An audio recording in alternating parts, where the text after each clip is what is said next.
base of the shot.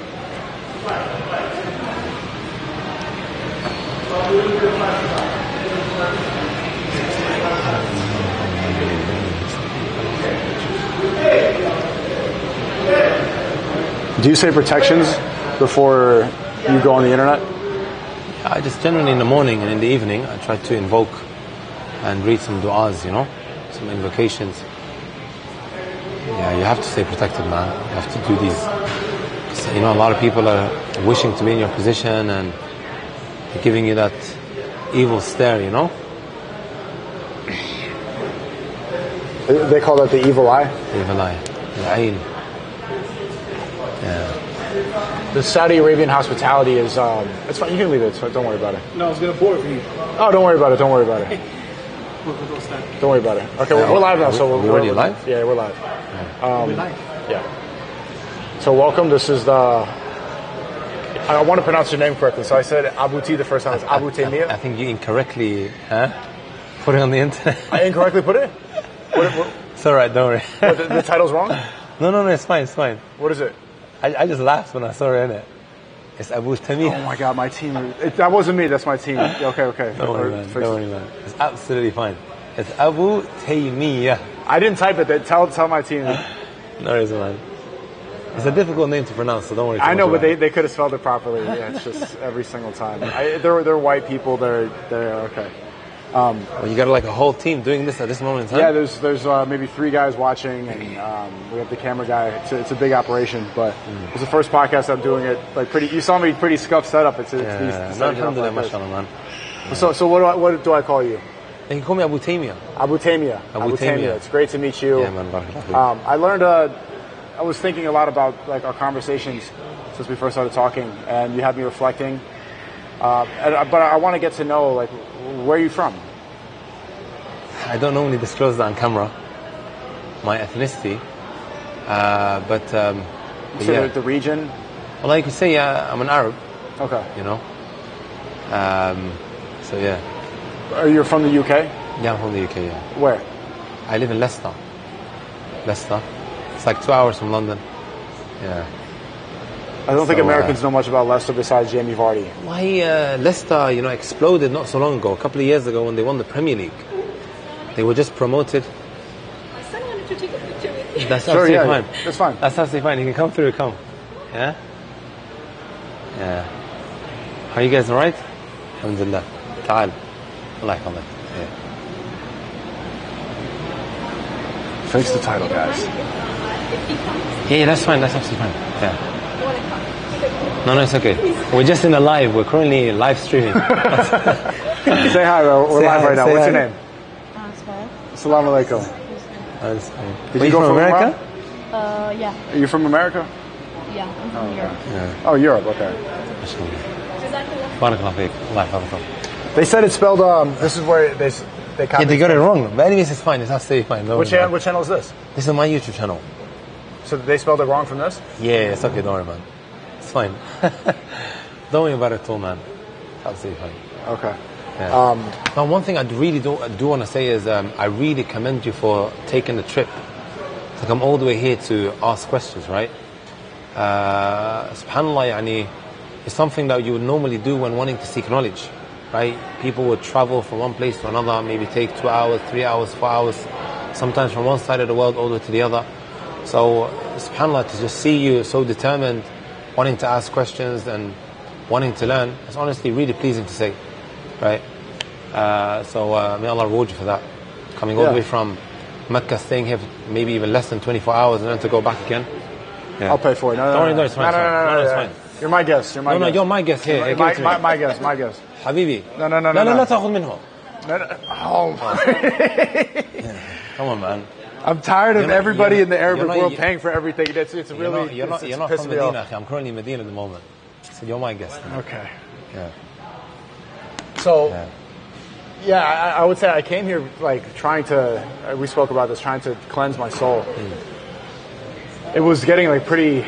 We was talking to your friend over here too, Mohammed. He was saying that the way he doesn't want to, or whatever. There's a million Mohammeds here. Yeah. Anyway, the West is the whole place is filled with shaitan, and especially the industry I'm in. It's really inhumane. people here, like the way they interact and everything, they look you directly in their eye. You're actually having a genuine exchange with everybody, and it's like an escape from all that. It's like every single time for prayer, it's as big as Rolling Loud, but there's no Beyonce, Lil Uzi Vert. It's just people worshiping God, and I did think I found some of the knowledge that I was looking for. Do you recommend that new Muslims come here immediately, or should how do we seek knowledge? Without a shadow of a doubt. I remember when I first started practicing, it was coming to perform Umrah that really helped me on my way, right? This is the ideal place to come if you really want to cleanse yourself, right? From all the filth around you. As you could probably appreciate, that you feel very rejuvenated, you feel spiritually uplifted, right? Coming here, being in that kind of environment is a huge difference. I remember it really, really helped me, even though, subhanAllah, when I left, I wasn't in the best of places. But when I came here, right, I didn't even want to leave. I wanted to run away from my parents. Even crossed my mind to go behind one of the pillars as my parents, they were leaving the Haram, you know, the Mecca, where you just came from. I just wanted to run away from everyone. Not many people know this. I remember the last day before we left, and I think at the time I was only like last year of secondary school. I'd normally be like 16, 17 years of age, right? 50. Yeah. So I was around that age. We came, and I started asking the hotels if there's any jobs available, right? I just wanted to run away from the West. Right. This is back in, I'm not going to give up my age, but it was around 16, 17 years of age. Okay. I remember, subhanAllah, all of these different hotels that you see in front of the Kaaba, in front of Mecca, where the masjid is, where the mosque is. I started asking, please give me a job. I don't mind doing anything. I'll be the cleaner, right? Because I didn't want to leave. So I was making a lot of dua, a lot of, supplications to God, to Allah, to give me a way back. And then a couple of years after that, I was accepted to come and study here in Medina, and they were the best days of my life. Earlier we were discussing the concept of du'as, right? Which means to supplicate God. Prayer and you were for asking, Christians. Can I ask for a Ferrari, right? Right. You were saying that when you go to the Kaaba and you pray, you could ask for anything. You can ask for anything, you can ask for anything. I didn't ask for a Ferrari.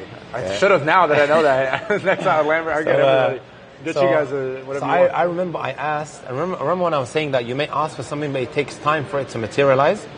And it may well be that Allah gives you that which is far greater when you ask, especially if the acceptance of that supplication doesn't happen straight away. So what basically happened was, years later, when the time was right, Allah gave me the best opportunity to come and study here. And honestly speaking, man, hands on heart, they were the sweetest days of my life. 6 years that I spent here, even though I went to different places in the Middle East to go and study, they were the sweetest days of my life. In Medina or Mecca? Medina. I would always go back and forth, right? Yeah, the two cities complement each other. Yeah. I think they need each other. Definitely, man. And of course with the whole train service now as well, right? Look how easy it was for you to come and then to go again. I don't even take a bus or a car anymore. I just jump on the train. It's a lot easier. I was thinking that, like, why don't we live here full time? There's something about it. There's a pull, like this is an escape. It's like a fairy tale world. It's almost too peaceful and too hopefully, nice. Hopefully, the residential system will become a lot more easier for Westerners. Of course, now, as British people, you're allowed to stay here for 6 months, right? I'm hearing that there's going to be, further change as well, where you might be able to stay here on a more permanent basis, a bit like Dubai. Hopefully, that will materialize, and we can spend so much more time, right, between the two harams, Mecca and Medina. Even though I did want to be back in Medina to do my masters, but I'm actually in Riyadh. It's like only one flight away, but alhamdulillah, my heart is really, really attached to Medina, man. Really, really attached. How would you describe it for the Westerners that have never seen it? I don't know. I didn't know what to expect beforehand, but it just seems. I would say I could describe it as the closest thing to Jannah. The way everybody's acting. There's no fighting. Like, I've never seen this large of a gathering much of people, peace, right? And no one, and you know that nobody's going to fight. Everyone just wants to worship Allah and then go home. That's all they want. Not that heavy security either. They honestly, I don't know if I'm supposed to say it, but they don't really check that heavy to see if you're really a Muslim or not. So people could come. Yeah, but at this moment in time, you see quite a few of the non-Muslims walking around these hotels, so you'll see them.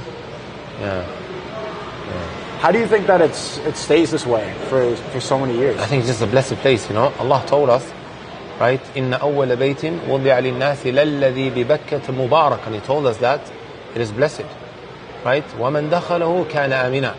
Whoever enters into Mecca, then he will be safe and he will have that peace and security. So it was mentioned to us by God, right? And this is probably why you see, you know, this spiritual rejuvenation when somebody comes here. Like you've seen that video as well, right, of DJ Khalid. When he came to Mecca, you know, someone who's like involved in a lot of music, a lot of haram stuff. Only Allah knows the state of his, you know, of his heart. But upon seeing the Kaaba, upon seeing Mecca, he broke down into tears, right? Really impacts you greatly, man. This happened to somebody like him, then what about anyone else? Yeah. What about cities like Al Ula, for example? I just learned coming here. Where? Al Ula. There's a cursed city that Muhammad, peace be upon him, he told us to not visit. Okay. Because there were back in when it was written in the Quran, it's a cursed place, and now they're building resorts there in Saudi. They're making it a high-end resort full of celebrities and, for example, Kanye West is there right now. No? Oh, sorry. Yeah. Oh, okay. But how do you, when did you begin to seek knowledge? So this is approximately over 10 years ago. Yeah. Right, over 10 years ago, I made the decision now to go and memorize the Quran. Right. Are you a Hafiz? No, yeah. So I memorized it when I went to Yemen. I first started seeking knowledge in Yemen. Yeah. So Alhamdulillah, I was a lot younger, and it just gave me the opportunity to really start my journey. Yeah. What would you recommend for people to start? I first start, you know, learning about the rights of God upon you. And this is what we refer to as the concept of Tawheed, monotheism, right? Singling out Allah in worship. Like when you think about it, right? Islam teaches you to single out God when it comes to your worship. We only go directly to Him. We don't go through intermediaries. We don't go through a prophet, as per to say, right? So we go directly to Allah when it comes to invoking Him, when it comes to seeking His forgiveness. So when you look at Christianity, it's a little bit different. You maybe have to go to a pope in order for him to, you know. So we go directly to God, right, to seek forgiveness, to get our supplications answered, and so on and so forth. So this is a very important element of Islam, the aspect of Tawheed. And the other day when you asked me about Islam, right, we just basically touched the surface level of what Islam actually means. But when you dig deeper, you will come to know about the components of Islam itself, right, and what it actually entails and consists of, right, and comprises of. There's three main components when it comes to Islam, right? First part is al-istislamu lillahi bit-tawheed, to really submit your will to Allah subhanahu wa ta'ala when it comes to the monotheism. And in that, the words Tawheed? Tawheed, yes. Right? وَالْإِنْقِيَادُ لَهُ بِالطَّاعَةِ, to submit your will now to the obedience of God. Right? We, right, don't live this life of just doing whatever you want. Right? We have rules and regulations, and these rules and regulations are in our own best interest when you actually think about it. The other day we was talking about the aspects of liberalism, right? Like if you don't put down rules and regulations, where do you draw the line of what is morally acceptable and what is not? Right? And we was having a discussion about red pill and whatever have you. Like think about it. If I don't have rules and regulations, where do you draw the line of what I should go and do with my body, or why I should do it with myself? It just never ends when you think about it, right? Is that why Islam is necessary? Yeah, without a shadow of a doubt. Like think about it. Where do you draw the line of what is acceptable morally and what is not? See what I'm saying? Right? Today you hear this concept of love is love. Right? You know that. Right. Love is love. Right? And then when you say to them, okay, why can't one have a relationship with their relatives? They turn around looking at you in a very disgusted way. But why though? Love is love, right? Where do you draw the line? It's okay now for one to have a relationship with the same gender, but when one wants to have a relationship with their sisters or with their brothers, why would that be an issue? According to your logic. Like think about it for a moment. Yeah. Right? If somebody now wanted to have a relationship with their parents, why would that be an issue? According to this logic. Love is love. If one wanted to have a relationship with maybe animals. Like, what would the issue be, Muhammad? Huh? Where do you draw the line, my friend, with regards to what is morally acceptable and what is not? You get what I'm saying? Right. Like, if I start this topic, I'm going to go on for a very long time, man. Did you ever drift away from the deen? From the deen, yeah. Yeah, there was a period where I did. Yeah. Why do you think that happened? I think a lot of people that are watching, if they're the reverts or they're born, I think everyone in the West can relate to drifting away. Allah, you could maybe put it down to an element of just wanting to follow your desires, right? But at the end of the day, when you do follow your desires of what you want to go and maybe experience, it'll never bring you happiness. Never ever bring you happiness. And this is why I kind of felt empty inside. I needed to really return back to Allah, return back to God,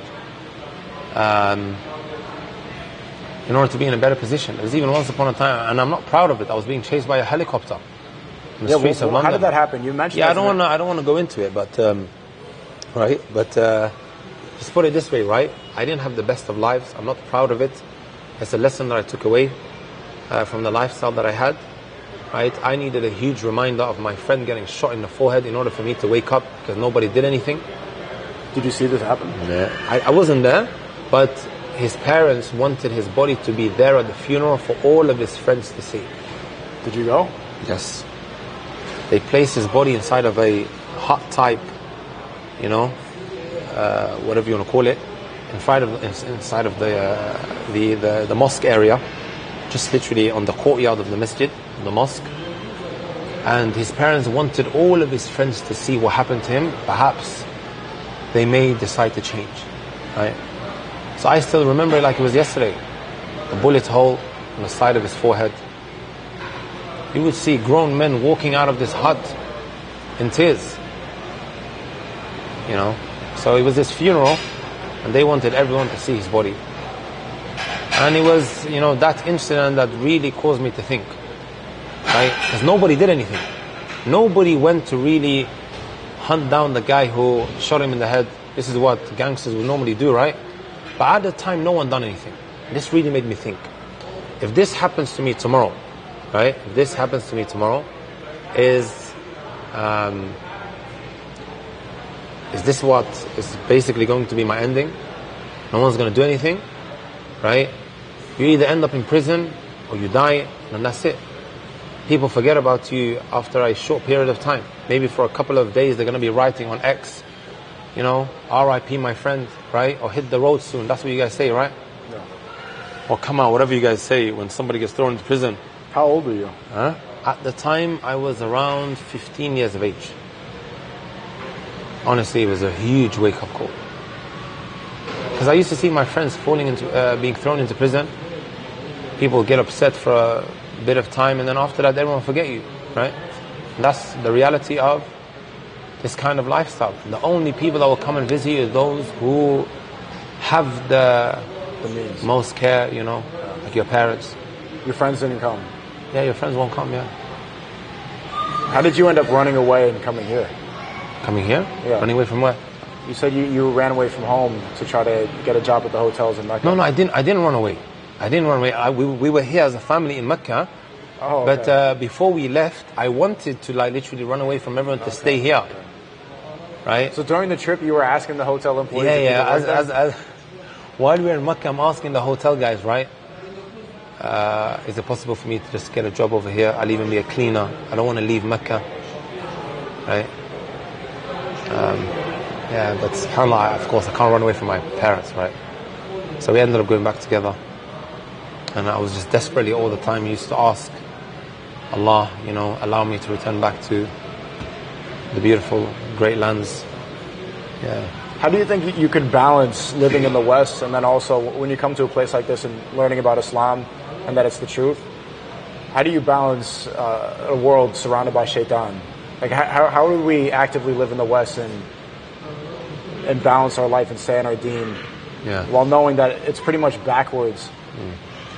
No, of course, not every place or locality that you visit in the West is always going to be filled with filth, right?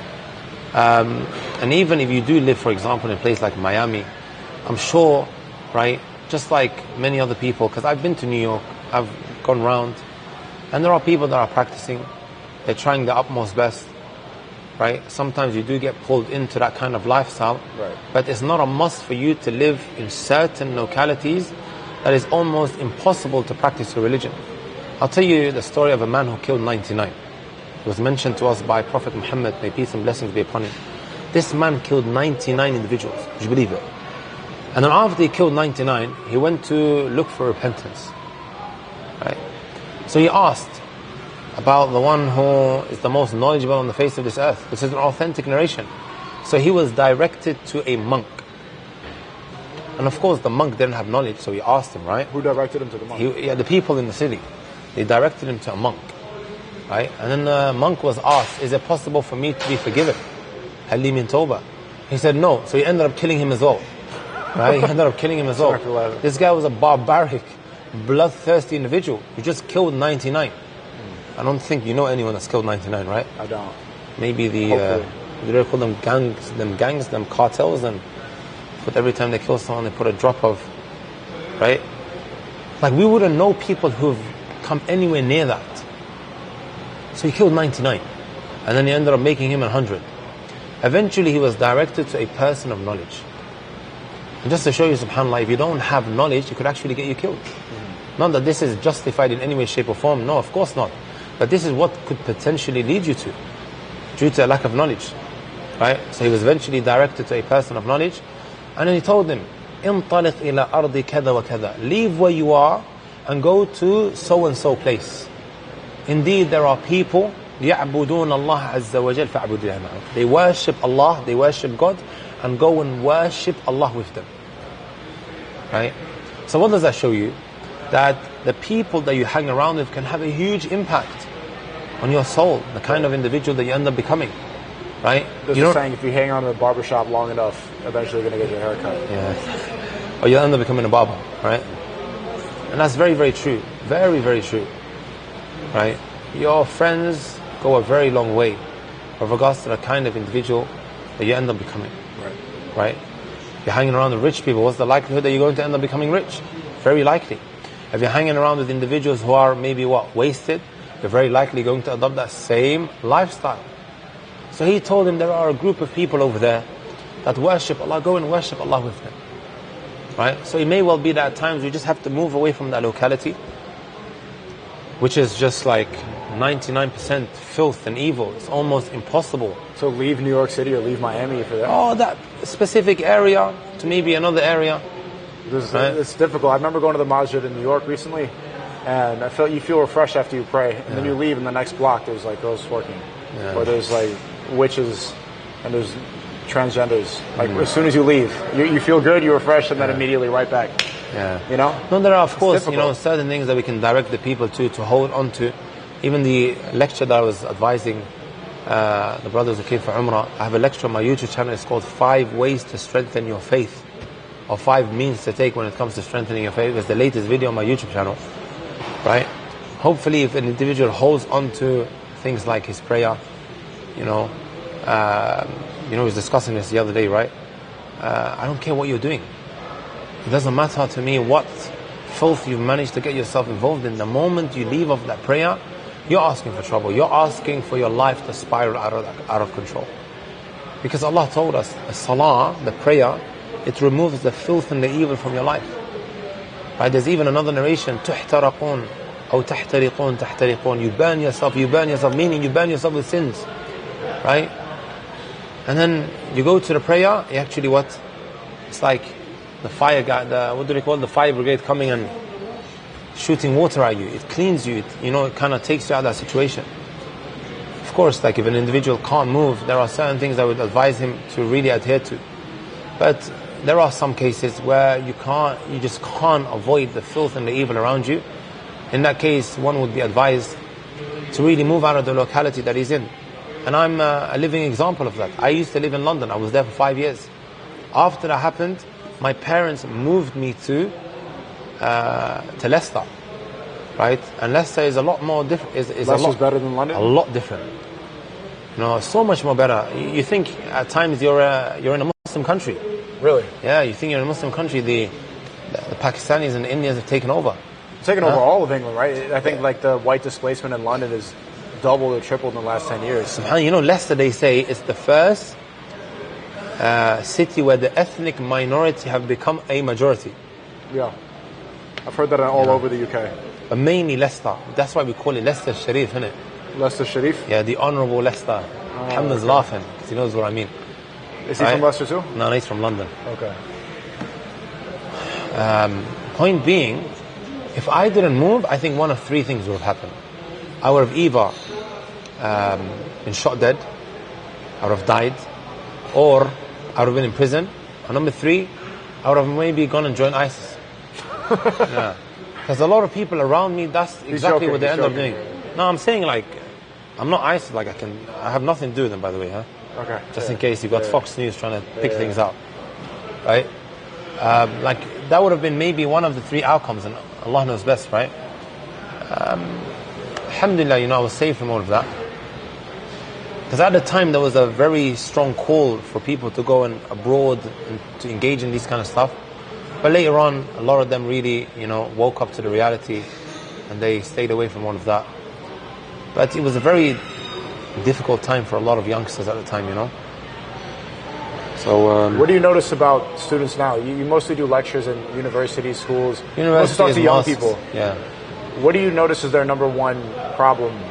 What are they lacking the most when it comes to knowledge? When it comes, I would put it down to a lack of knowledge. When you don't have knowledge, you don't know what's right and what is wrong. Isn't that ironic, considering you're doing a lot of lectures in schools? Yeah.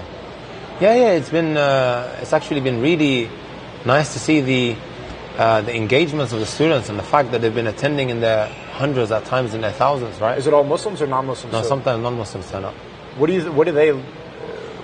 Where's their pushback come from? Bro, I'll tell you, right? At this moment in time, many young people are suffering from a spiritual emptiness.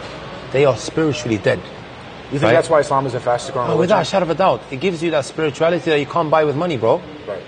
Sorry, that can't be bought with money. Yeah. You know, there's something like that's missing inside of a lot of people's soul. Yeah, man. I felt it. Bro, I've look, you felt it. I've seen videos of Fusi Tube. I've seen videos of Logan Paul, KSI. I think everyone's even Justin Bieber. it. Even Justin Bieber. There's a brother that actually compiled all of these small little clips, and I would send it to my younger brother Ibrahim. Right?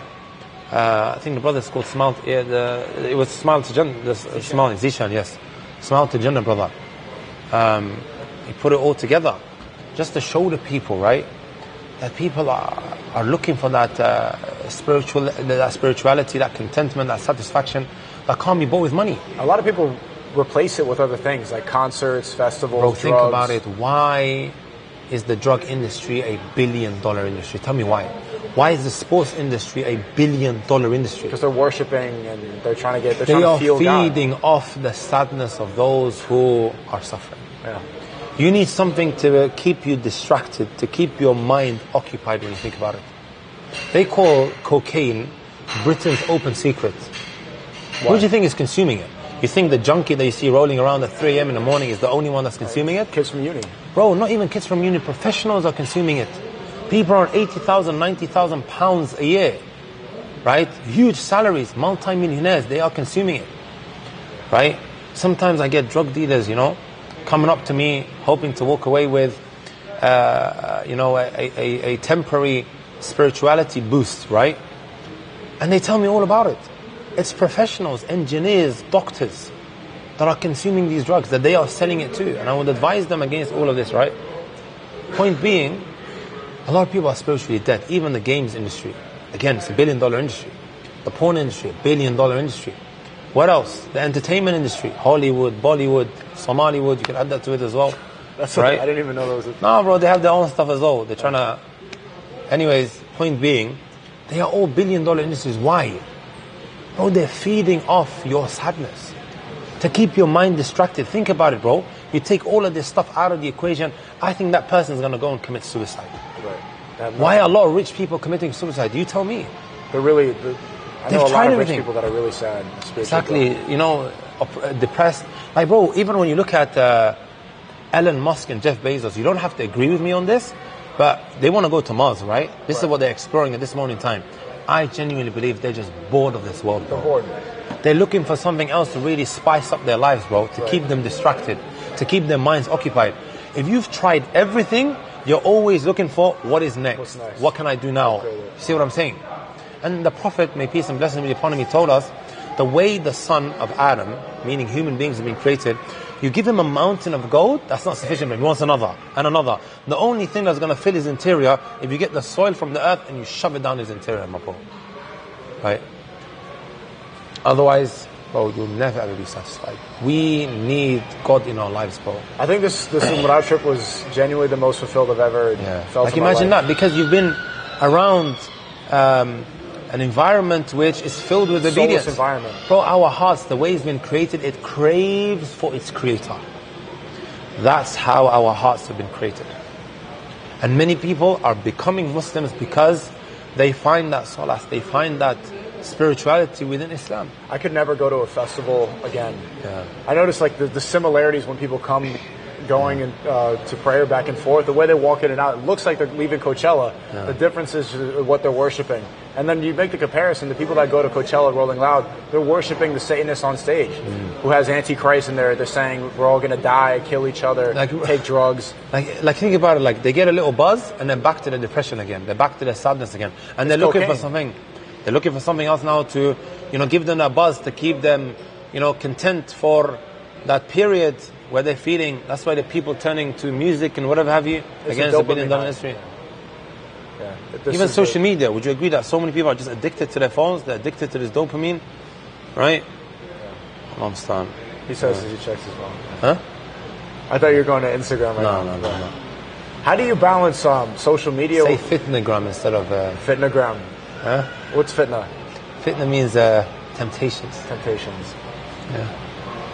It's since I came here, I haven't listened to music at all in a week. I haven't, even when someone played in the car, I had to turn it off. I turn up in the sheet. I'll open the sheet in the whip, bob my head. I haven't, no haram. I think this is the 7 days I've had no haram. It's been the most halalist, huh? Most halal week I've ever had in my life. Nothing. No, women are all covered. I've lowered my gaze every time I take a look. No music, no alcohol, no drugs, nothing. And I feel like rejuvenated. So it's really something to it reminds me of something that Tube one time mentioned. I sent it to my little brother. G7. Right? Would you put it? He says G7. That's his... Is that his name? It's a mindset. Oh, okay. All right, G7. It was before his boxing game. Right. And he was being interviewed. The lady was asking him, how does he feel? And he was like, I felt the greatest ever. I'm just paraphrasing, right? So don't quote me on this. And he was saying, I've been on top of my prayers. I've stopped pornography. I've stopped fornicating. I've stopped drugs. I've stopped alcohol. And I couldn't feel any better. Right? This was before his boxing. I remember I think he lost at the time as well. But point being, ever since he moved away from all of these different stimulations, right? And he stayed on top of his prayer, he felt so much more better. Right? And I sent it around to a lot of youngsters who look up to these individuals. And it began to make a lot of sense to them. And it just further confirms what we've been telling you guys for such a long time. It's unfortunate that when we tell you what Allah and His Messenger, may peace and blessings be upon him, have said, you guys might just put it through one ear and it comes out the other. But when it's maybe like a YouTuber that you look up to, you tend to take it a lot more seriously, right? You resonate with it. Yeah. But alhamdulillah, you'd rather be late than never, right? So I think most people are beginning to realize this now on a mass scale. A lot of youngsters are spiritually dead and empty. It's a whole different generation. That's why they're crying out, right? And they really appreciate when you tell them what they need to hear, not what they want to hear. Like America was crazy. I wasn't honestly expecting anyone to attend. Like when I saw thousands of people in front of me, I'm thinking, bro, we in the UK look at Americans as they've all gone off the rails and they're all liberals and feminists and whatever have you, which is wrong for the Brits to do that, of course, because they just see the little bit that they come across online and they think everybody's like that. They're not wrong. It's pretty close. Yeah, but when the pendulum swings one way, it has to go back the other way. Yeah. I think we're seeing it. Yeah. What do you think was the major event that made it swing this way? Everybody's noticing it right now. There's some sort of spiritual awakening right now. Why do you think that it's happening now? I don't know how long you've been giving lectures. Yeah. No, like in the last year and a half. How long have you done this? So I've been giving dawah, been giving lectures and programs for the last 10 years. And giving dawah, for those that don't know, is spreading the message. Yeah, spreading the message of Islam. And so it's been maybe like 10 years now. coming up to 10 years. So then by January it should be like 10 years, inshallah ta'ala. And you're noticing like something happening. Yeah, in the last year and a half. So I'm not okay. It's been very, very different to the previous 9 years or the previous 8 years. Very, very different. Year and a half. That's when I started live streaming. Like everything just exploded. Like I'm thinking, how come all of this is happening right now? So I would speak to some brothers. There are these twins in East London that I always speak to. I'm not going to mention their names. They don't want me to mention their names. Okay. Right? And they've been giving me an outlook on the whole algorithm thing, right? I really don't know how it works, but they've been trying to make sense of it. And they're basically saying we're at this moment in time where earlier I was talking about the whole, the spiritual emptiness that a lot of people are suffering from in comparison to when our parents came to Europe and to the West. Like they were looking to maybe just try out life. They were trying to experience life, right? As for this generation, they've already tried everything. Right. Like everything is like a fingertip away. So eventually, living in this world, experiencing the glitters and the glamours of this temporary life, you'll eventually get bored of it. We're like, our generation is like Elon Musk going to Mars. You could say that, yeah. You could say that, yeah, definitely. Yeah, the previous generation was Elon Musk starting PayPal. Internet's cool, it's all innovative, so you get to enjoy the worldly pleasures. But now it's all, we're all desensitized because we see everything in 2 seconds. So they basically tried everything. The distractions don't work. Yeah, and they realize, okay, this is not giving me the happiness that everyone's looking for. Because everyone wants to be happy, right? But you're not going to find happiness via all of these distractions. So this is why I'm seeing such a flux of people wanting to just really hear you out. Before it wasn't like that. Before it was like, you're an extremist, you're backward-minded, you're out of touch with reality. Okay, we warned you. Go try everything. Now when a youngster comes up to me and he's not feeling what I'm telling him, I say to him, bro, no worries, go and do as you wish. I just hope you don't join that long queue of young people that are messaging me on Instagram complaining about the problems that they're going through. Bro, on a day-to-day basis, I get hundreds of messages of young people and all the time I sit there, feeling sad for them because I can't get back to everyone, right? And I'm thinking to myself, if just you had a bit of knowledge, right? A bit of knowledge in how to deal with this situation, you wouldn't be in the situation that you're in. And it's like very basic, if that makes sense. Do you think that that young people should seek happiness or just seek God? Because one thing when I was realizing during Umrah was that I never asked God for happiness. I never thought about like, how do I be happy? I just thought, how could I serve you better? No, with obedience, we are told this in the Quran. It is clearly and explicitly mentioned in the Quran, right? من عمل صالحا من ذكر أو أنثى وهو مؤمن فلنحيينه حياة طيبة. Whoever comes with faith, tawheed, right? Whoever comes with that, and he also does righteous deeds, we are going to give him that happy, satisfactory life. Right? Is it we or is it who's giving? Allah is going to give it to you. Right? Also he mentions, وَمَنْ أَعْرَضَ عَنْ ذِكْرِ فَإِنَّ لَهُ مَعِيشَةً ضَنْكًا. Whoever now turns away from my remembrance, from my obedience, this person is going to live a depressed, wretched life. He was right. Allah's the best of planners. Imagine, man. And I think you've experienced that firsthand. I've experienced that firsthand. But if it comes from me, it'll be very different too when it actually comes from somebody who embraced this beautiful message, right? Honestly, I'm seeing all of these guys having a go at you, right?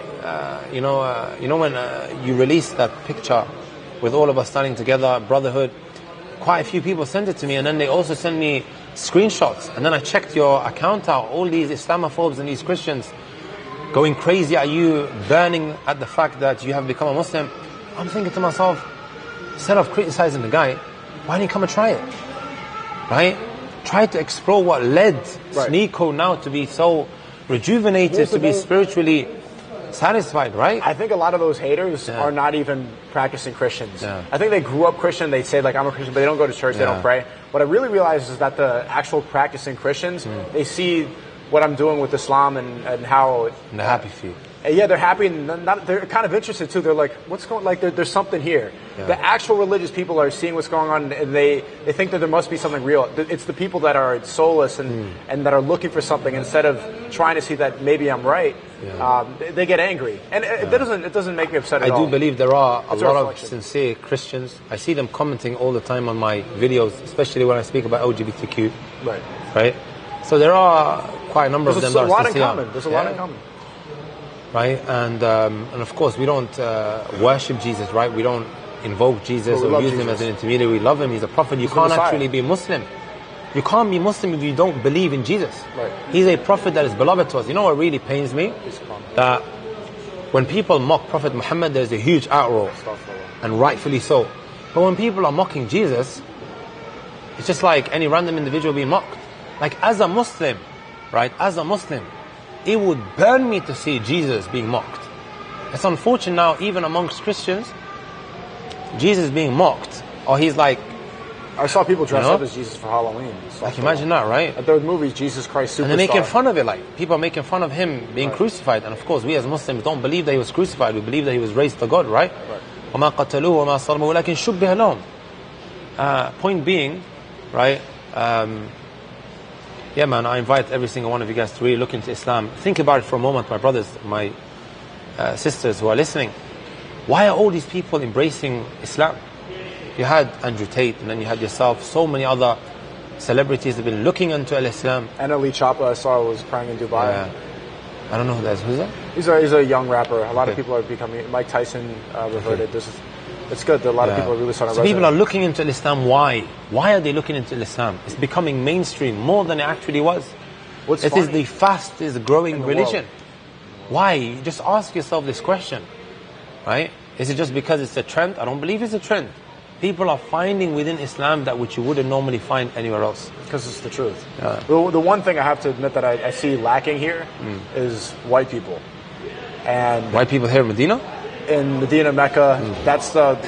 We've got a lot of them at the university, right? At the university? The University of Medina. Yeah, the UK Australians, probably. Yeah. Australians, UK But you have guys. to be walking around, there's a distinct lack of them. Considering how international it is. You see Asians, you're seeing Turkish people, people from Bangladesh, like all over the world. Yeah. But I'm not seeing why do you think that is? You think that Christians have a sort of identity with whiteness and Jesus being white, God being white?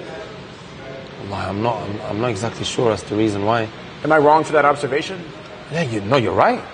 Thinking about it, you're actually right. There's more Asians that are here. So many Asians. Yeah, so many Asians, man.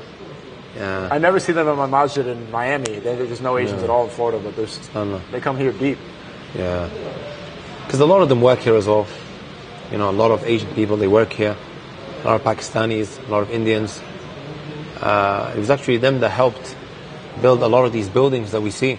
It's mainly the Asians that are working, making or erecting these buildings. Yeah. Yeah, something to really think about as to why this is actually the case. Yeah. Maybe we just haven't given dawah properly in those countries. Now, of course, you know, there is definitely a shortage and we do need to do more. Right? A lot of us are focusing on matters that are in essence really trivial. Right. And there's a lot of da'wah to be given, you know, there's big fish to fry, big nuts to crack. As the saying goes, there's a lot of work to be done. And I hope, inshallah ta'ala, what SNEAKO just mentioned for all those brothers and sisters who are listening, this is something that we will be asked about. Right? It's upon us all to really take the initiative to learn our religion and to go and convey this message. It's very sad that you have a neighbor for 20 years, for example, right? 20 years, for example, and then you've never ever talked to him about Islam. The only Islam that he hears about is that which they put on Fox News, maybe. Right. Huh? The lies. The lies that people... Yeah. I think people are starting to wake up to that lie as well. That stereotype is not... It doesn't... Honestly, it really, you know, causes me to be happy. The fact that what Elon Musk done, man, with regards to Twitter. Because imagine this whole war that took place and, you know, it was only maybe like on Instagram and Facebook that's being run by Mark Zuckerberg, right? With all the shadow banning that's taking place and things that are being taken down. Zuckerberg. You know? And Elon Musk, you know, honestly, I really, from the bottom of my heart, want to thank him for allowing everyone to just post whatever they needed to post so that people can come to see exactly of what is happening. People came to really look into Islam. He played a big part in the awakening. Yeah. He definitely did, allowing free speech. And I ask Allah to guide him to Islam. This is also, you know, an invitation to him to really look into Islam. How do you think Islam and social media how do they complement each other? Because Islam is a very traditional religion. Yeah. Long No, social media is a double-edged sword. You can either use it for haram, or you can use it for good. Right? And there's a lot of people that are doing an immense job on social media in spreading Islam. How has it been for you? Yeah. What have you noted? You don't strike me as somebody who grew up a lot with social media. It seems like something that you do because it helps your work. So how do you find this world? You know, guys like me show up, but you don't know who I am, you know? Yeah. The dude with the camera, like... No, honestly, when I first met you, I just thought you were... Because I seen you around before, but I didn't actually know how big you were on the streaming scene, right? My phone just exploded and everyone started telling me, SNEAKO is the big guy, huh? Like, I remember when I had the Instagram, when I first... I never actually opened my Instagram account. Some brother suggested to me that I have to be on Instagram. I always thought Instagram was for kids. For some reason. It was like 5 years ago, 4 years ago? This is back in 2014, 15. Right? Some brothers actually enforced it upon me. They were like, listen, if you want to be able to get to these youngsters who are indulging in all sorts of filth and evil, you need Instagram. They might be watching 99 haram videos, and then they come across one video where you're reminding them of Allah, and it may well be the reason why they move away from all this stuff. Right? So I remember they gave me this account. They had like 800 followers or so, and alhamdulillah now it's reached over 400,000. And hopefully those brothers that gave me this account, it will be on their scale of good deeds. Right? So it immensely helped the da'wah that I've been, conveying. It helped me a lot. Right? And I don't think me and you would have got to know one another without social media. Right. Okay, بعد فضل من الله, after Allah's permission. It's honestly served as a huge cause for the da'wah reaching a lot of people. Like I've got, sorry to cut you. I've got people who go clubbing on a Friday night, feeling so remorseful, so regretful, and then I'm delivering a lecture on a Saturday night or a Sunday night, and they're attending, right? And they came across the content via social media, right? It's okay to do that? It's not hypocritical? No, like, we all have shortcomings, right? We all have flaws. You're going to fall into the shaitan's trap. I've delivered a lot of lectures on the traps of the devil and how to maybe navigate around the what's the word that I'm looking for? The tricks and the traps that he has up his sleeve, right? So you're gonna fall short as human beings. Even the Prophet of God, may peace and blessing be upon him, he said, "Kullu bani Adam khata." Every single human being constantly falls into mistakes, but the best of them, and this is what makes you distinct from everyone else that's sinning, the best of them are those who constantly keep going back to God. I say clearly and explicitly, loudly on the mic, just because you're living a certain lifestyle or your hair is a certain way or you don't wear the hijab, 6 days a week, don't let it be that you are made to feel uncomfortable attending these lectures. These lectures are there for you to come closer to Allah. That's my role in society, to bring you closer to God. And no one has a right now to prevent you from attending these classes, to make you feel a certain way. So this is why when I started saying this a lot of people who are on edge or maybe far away from the religion, they started coming to these programs. People that were born with Islam. Yeah, born with Islam, but they went very, very far. I know a lot of people like that. Yeah. Like, they've been packing out the mosque. You know what really made it for me? I went to Minnesota, right? We had... Minnesota, yeah. It was crazy. Like 7,000. There's a mosque in Minnesota? Of course, come on. Wow. It's a lot of Somali. They say the biggest Somali population after Mogadishu, which is the capital of Somalia, is in Minnesota. What are you guys doing in Minnesota? Maybe all Somalis are there. Why? A lot of people live there. Why not? I'm surprised you asked me this question. You've never been there? Minnesota? Why? Why would I go there? Because to see the Somalis? I don't know. Even if you did go to visit Somalia, there's nothing wrong with that. That's great. No, that's be the only reason. What do you see in those corn? I don't know, Canadians man. Over there? I don't know. I just went. I was there for 2 days, and subhanallah, from what the brothers told me, they told me 7,000 Somalis turned up at the masjid. MashaAllah. And it was crazy, and we had to basically evacuate everyone. Wow. People fainted because of how hot it was, and it was nothing but love. The fact that they all came to benefit. The reason why I'm mentioning all of that is, there was a sister who came, and you know how what they do is sometimes they just start recording and show where they are, and they put it up on their Snap, on their Instagram, right? Yeah. There's a sister who did that. One of the brothers said to me that he went to her TikTok account, He went onto a TikTok account and she doesn't... I know where this is going. And she doesn't even normally wear the hijab. I think he said to me, was it that she has red hair or something? She was like a red hair sister who goes clubbing or whatever have you. But she came to that event on that day. MashaAllah. You know? Better than not going. Yeah, better than not going. The fact that she came and she was wearing the hijab and she wanted to listen to the reminder. She wanted to become rejuvenated. She wanted to really spiritually cleanse herself, hearing the reminder. Honestly, there's good in her, right? And this is what we encourage. I don't care what lifestyle you're currently living. Come. And hopefully, inshallah ta'ala, you will eventually exit from that, filthy lifestyle that you might be living. But if you don't take them steps forward, no one's going to do that for you. You see what I'm saying? So you don't criticize Muslims that aren't perfect? Of course not. I personally... Is there anyone that's perfect? No, Islam is perfect. I'm not perfect. I have my shortcomings. None of us are perfect. Allah tells in the Quran, كَذَلِكَ كُنْتُم مِّن قَبْلِ فَمَنَّ اللَّهُ عَلَيْكُمْ. You were like that once upon a time. And then Allah blessed you. He favored you. Bro, I know the lifestyle that I was living. How can it be that I will end up looking down on someone? I was like that once upon a time. I wouldn't have liked that, right, for myself. For someone to come and look at me in a certain way. You should never ever walk past an individual, right, looking at him in an arrogant way. It could be that he's going to go home now and cry his eyes out to God, seeking or, begging for forgiveness. And because of that, he has a higher status in the eyes of God than you, Mr. Arrogant. Right? So never. If anything, we should bring them close and make them feel comfortable. Alhamdulillah, man, me saying that publicly, I think it was a huge cause of so many of the young people coming into the masjids. I've been to Canada, I've been to America. It's honestly been like an eye-opener for me. And it was so beautiful to see all of these young Muslims in the masjid when they wouldn't normally come. I heard some very nice things from brothers when I went to Canada, especially Ottawa. And they were saying brothers that they haven't seen since maybe high school days. They were there. It brought a lot of people together, all wanting to benefit. May Allah bless everyone, man. Yeah. Have you noticed that you get attacks because you are spreading the truth?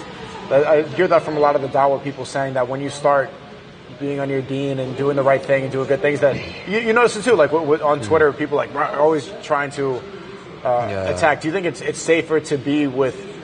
Well, I don't know how to put this, but are you going to be more protected from criticism when you're with Shaitan than when you're with God? Let me tell you one thing, right? If you want to aid and assist the people in embracing al-Islam and learning the right thing, you want to give da'wah, you want to have the profession of Prophet Muhammad, may peace and blessings be upon him, and you're not going to get attacked and criticized, you're in the wrong field. That is definitely, without a shadow of a doubt, going to happen. The Shaykh of our Mashaykh, his name is Muqbil bin Hadi al-Wadi'i, he would say, الذي يريد ينصر الحق لا بد أن يتكلم فيه. The one who wants to aid the truth, then it's not must that they speak about him. He would also say that if you don't want anyone to speak about you, go and hide under a blanket and stay there. You are going to get spoken about. Right? Even Waraq ibn Nawfal, he said this to the Prophet, may peace and blessing be upon him, ما جاء أحد بمثل ما جئت به إلا أوذي. No one has come with that which you have come with, except that he was harmed. Prophet Jesus was harmed. Prophet Moses was harmed. You are going to get harmed. Don't think that it's going to be plain sailing. If people are not saying anything, then know there's something wrong with you. How can you expect everyone to be pleased with you? That's impossible. You need to check your message, my friend. Right? I have to say the right thing in the right way. This is also very, very important. We have to be wise in how we articulate that information. If you're going around articulating that information in a way that people can't digest, you've only got yourself to blame if the people start criticizing you over matters that, in essence, shouldn't really be the case, if that makes sense. You have to deliver that message and you're going to get harmed. You can't expect everyone to be pleased with you. Even that brother, when I was speaking to the Warner, he was saying to me that he was getting a lot of trouble from the Muslims. Like, Muslims need to understand that people are on a journey, that, soft advice. I don't think anyone is worse than Pharaoh. You know Pharaoh? No. He's the one that would humiliate and massacre the people of Moses. Right? Oh, the Pharaoh. The Pharaoh, yeah. Okay. Like, this is a man that claimed, أَنَا رَبُّكُمُ الْأَعْلَى, I'm your Lord the Most High. He said he was God. Yeah, he claimed, I am your Lord the Most High. He claimed. Is that why we mummified him, to show everybody? Sorry? Is that why they made him a mummy afterwards? Mummy? Yeah. Mummy? Didn't they mummify the pharaohs afterwards to humiliate them for claiming that they were God? Well, he drowned. They say that his body is currently Where is he? In Egypt? Right? For him now to become a lesson for those that come after him. Having said that, the reason I'm mentioning all of this is when Allah sent Moses and Aaron, Harun, to Fir'aun, He told them, فَقُولَ لَهُ قَوْلًا لَيِّنًا. Speak to him in a manner that is gentle and soft. Perhaps he may take heed. Right? We have to be soft and gentle with the people. Right? So if you want to correct someone that's giving da'wah, then be nice to him. That's why, the reason why I mention all of this is the Warner brother, he was mentioning this, right? So no one's perfect, and it's upon us to really, help each other out. And bro, I've honestly stopped caring about the praises that come my way and the criticism that come my way. Let go of your ego. Yeah, bro, man. Because, one day people will praise you and tomorrow they'll drop you. And if you attach yourself too much to people, bro, tomorrow when they're criticizing you, it's going to be very hard. Crushed. Yeah, I realized that here during Umrah is that you can't live for other people. You can't live for other people's validation, how important that is. And I think a lot of people do. Social media encourages that. You become a slave, bro. You become a slave. To other people's thoughts. Very good. And you're never going to be pleased that way. And it's a dangerous path to go down. Without shadow of a doubt, yeah. But not just people speaking about you, but have you noticed any evil try to come your way? Yeah, without a shadow of a doubt. What kind of evil? I've been previously physically assaulted. I've been punched in the mouth. Right? And, when I went to Canada, you had all the Zionists and the gays trying to shut down my programs. Why? Alhamdulillah, you know why Canadians are very dear to my heart? You know why? Why? Because not a single organization budged, akhi. In Canada? In Canada, none of them canceled the programs. Really? Yeah. I thought they don't even have freedom of speech anymore. Bro, we had 27 programs, and I'm a very vocal individual. I don't shy away from saying that, which is, right, correct, especially about this whole rainbow stuff and that stuff that's going on, and whatever have you, right? And let me make something very, very clear. I'm not here to incite violence. I'm not inciting violence. It's a matter of freedom of speech, right? But you're allowed to say whatever you want. But you're saying that, but I saw that there was a kid that was expelled from school because he said that there was only two genders. He walked in Canada? Yeah. Yeah, I don't know. He got expelled from school for putting on a sign that said two. So they tried to basically, they wanted to demonstrate and campaign in front of the university. But eventually they didn't end up coming. Point is, the Canadians, not a single one of them canceled a program. And I just want to really show my appreciation. Who are you shouting out? Justin Trudeau? No, I'm talking about the organizations, Okay. So, you had problems in the United States getting shut down? Wallahi, let's put it this way, right? Alhamdulillah, I got in, we did the programs. Only Allah knows best whether I'm going to get another opportunity to go to America. It's that bad? I think what they fear the most is influence. Yeah, they fear the influence, right? Yeah. Anyways, man, alhamdulillah, I can only praise Allah for whatever He's given me in terms of being able to get to the people. And why is it you will always have enemies, bro. You think you're not going to have enemies when giving da'wah? Oh, it's very naive to think like that. It really is. Yeah, you're definitely going to people are going to try and harm you. Look what's happening to you. You just became Muslim, right? You're not even really going out your way to give da'wah like that, right? And look how they're treating you. I do sometimes. Yeah. I have. Yeah. Why is it that they fear influence the most? Allah tells us the Jews and the Christians, they'll never be pleased with you until you follow their religion, right? You can't become a Jew. They're never going to. They don't really let you revert to. Yeah, but until you become enslaved to their. Okay. Right. Whatever they stand for. By the way, I'm not anti-Semitic. My father-in-law is actually Jewish. Love Jews. Huh? My father-in-law is actually Jewish. Don't ask me any more questions. I'm not anti-Semitic. I'm not inciting violence. But I'm just quoting the scripture. Everything that I say is in the scripture. So that's exactly what I just mentioned. This is what is mentioned there. They will never be pleased with you until, even Allah tells us in another verse, أَلَمْ تَرَ إِلَى الَّذِينَ يَزْعُمُونَ أَلَمْ تَرَ إِلَى الَّذِينَ أُوتُوا نَصِيبًا مِنَ الْكِتَابِ يشترون الضلال ويريدون أن تضلوا السبيل. You not see the people of the book, they spend with their money, right? misguidance. Like they want to spread misguidance with their money. Like think about it, how much was spent by,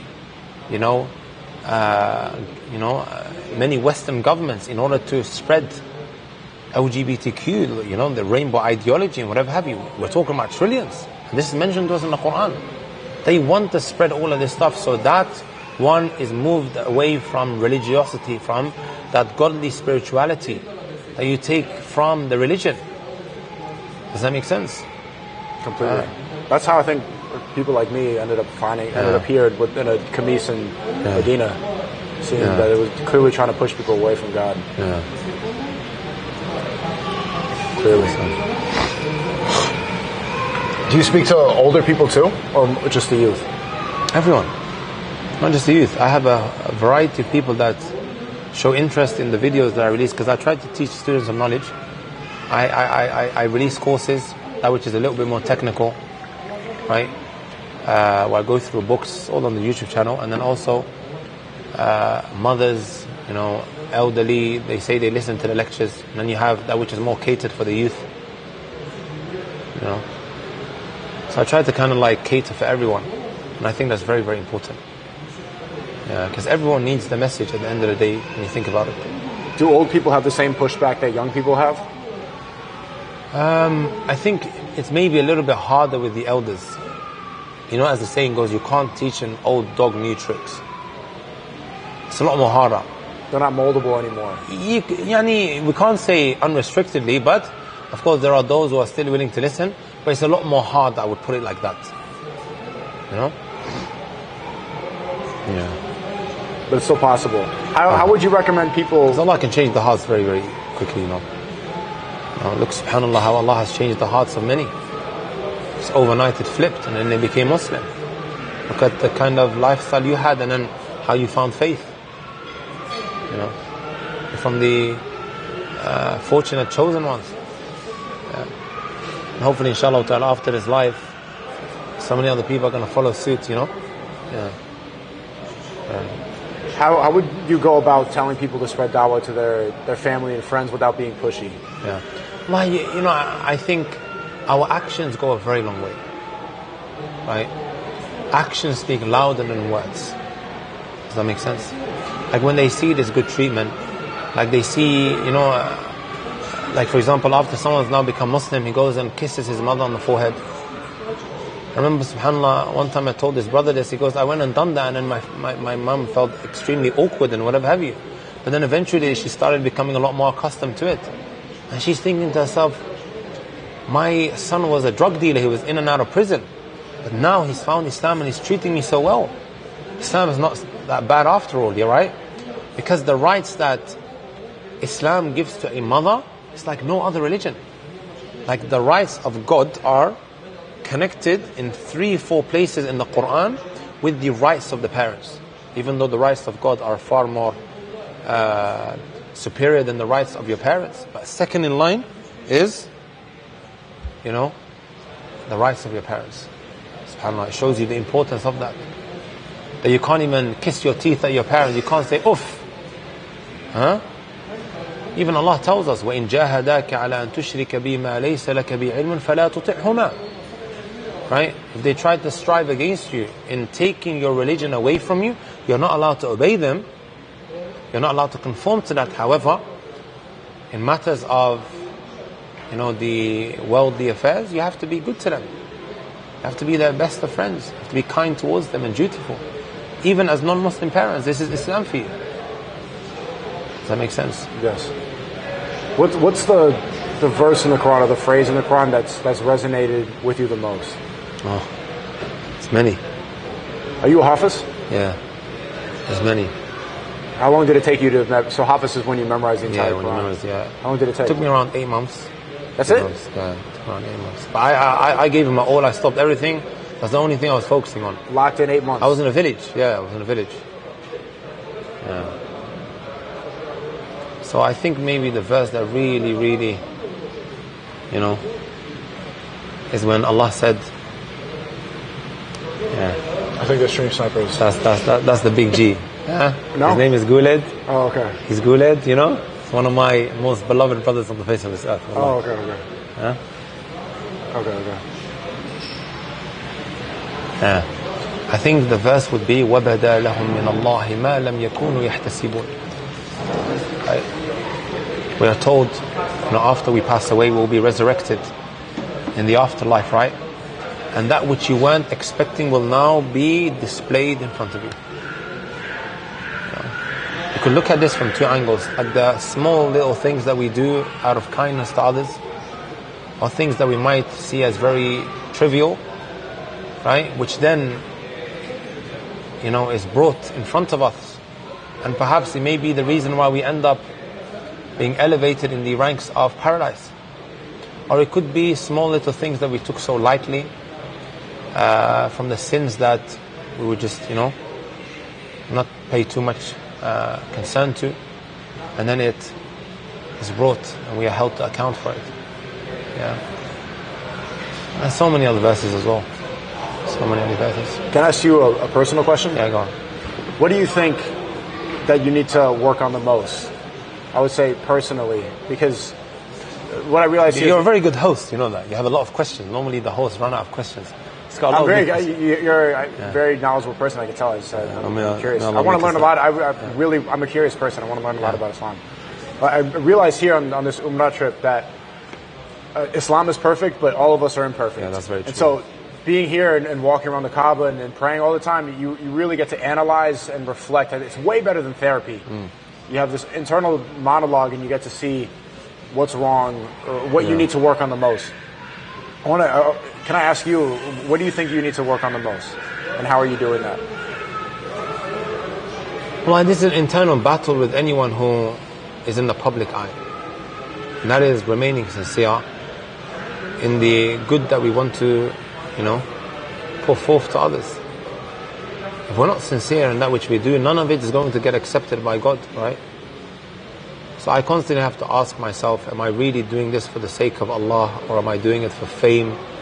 Am I doing it to get likes? Am I doing this to get shares, right? Retweets, whatever you want to call it. I have to constantly ask myself this question. So it may well be before I lecture that I have to, just kind of like rethink my intentions as to why I'm doing this. And then also while I'm recording, whatever it might be, I'm constantly asking myself, are you still doing it for the sake of God, or are you just doing this to maybe show off to people? And this will be a never-ending internal battle, right? Fame is a double-edged sword. Yeah. Double-edged sword. And I ask Allah to accept it from us and to make us sincere, right? And it's a battle, but we have to get through it just like everything else. Do you like being famous? Wallahi, it's a matter of me having to live with it. That's how I personally look at it, There were times in my life, especially when I came to Medina, I began to wish that I was never known by the people, because I couldn't sit somewhere extra people are looking at me. And now this has multiplied by tenfold ever since I graduated.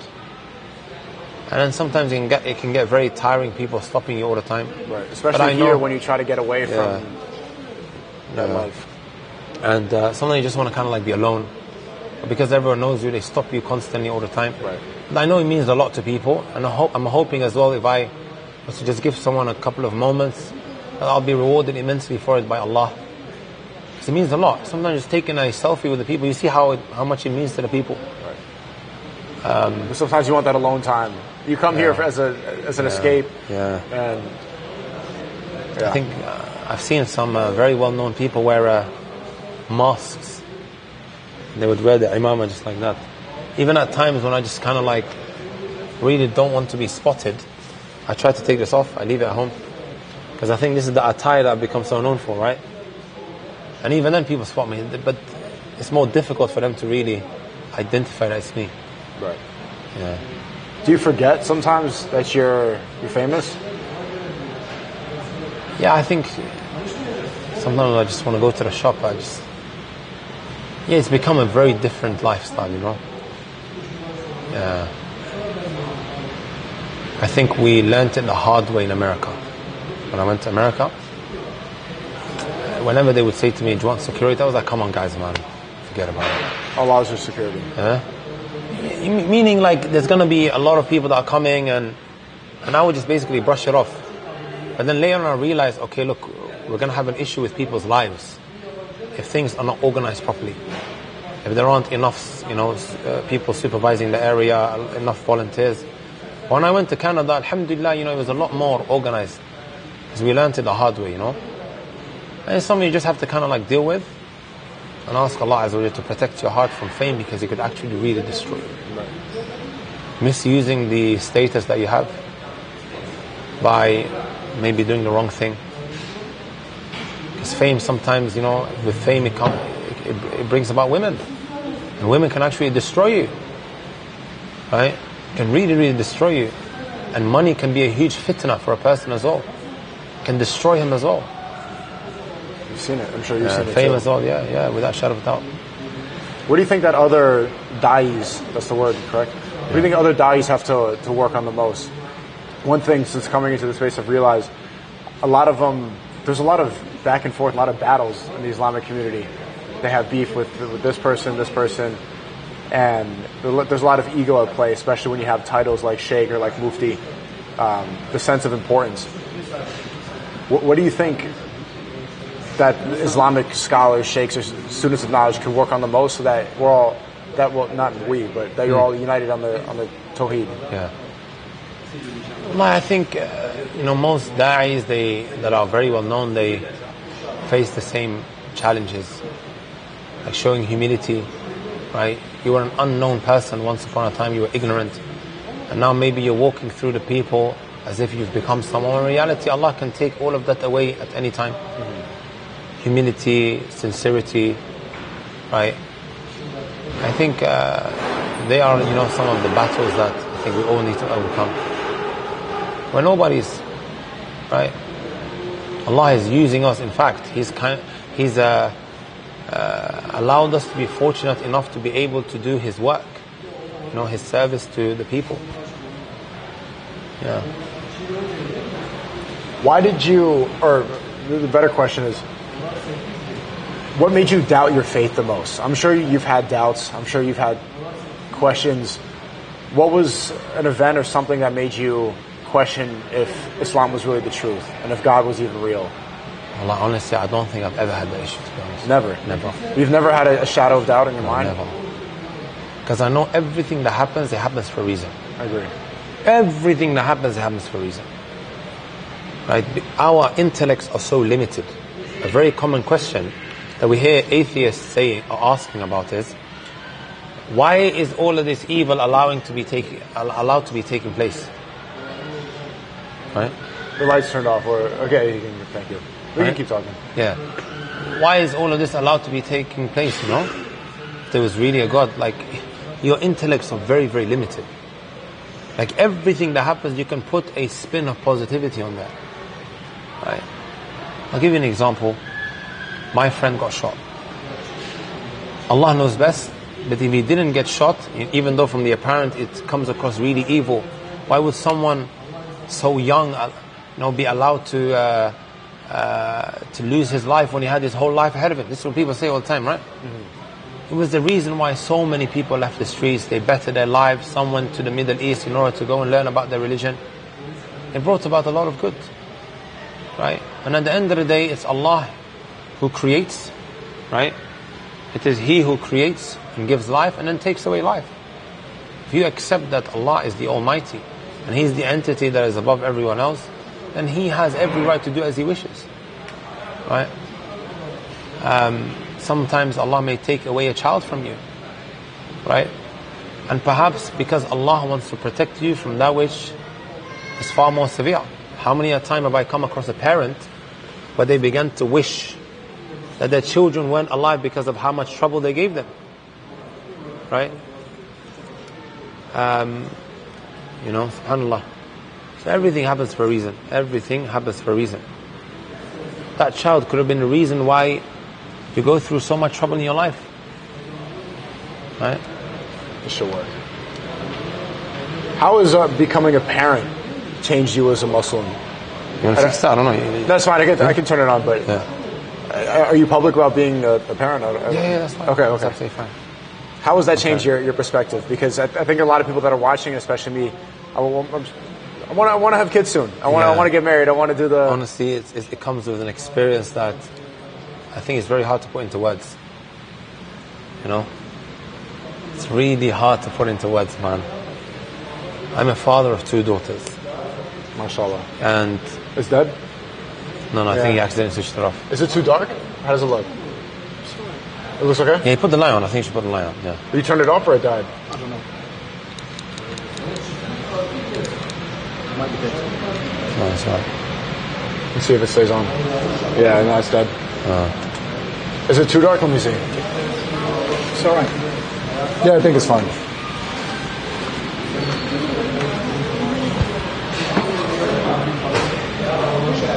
Do you want some more water or something? Sheikh, I'm just in a live stream. I did speak to him. I'll tell you after, inshallah.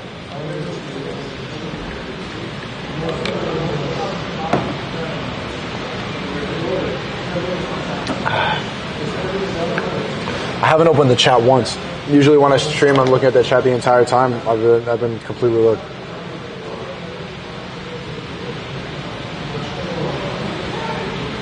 I'll take questions from the chat afterwards. That's absolutely fine. Oh, they're saying W. They like it. Hey guys, what do you think of the bald head? Do I look like a monk? People are saying I look like Avatar, the Last Airbender. That I should need a blue arrow pointing right down.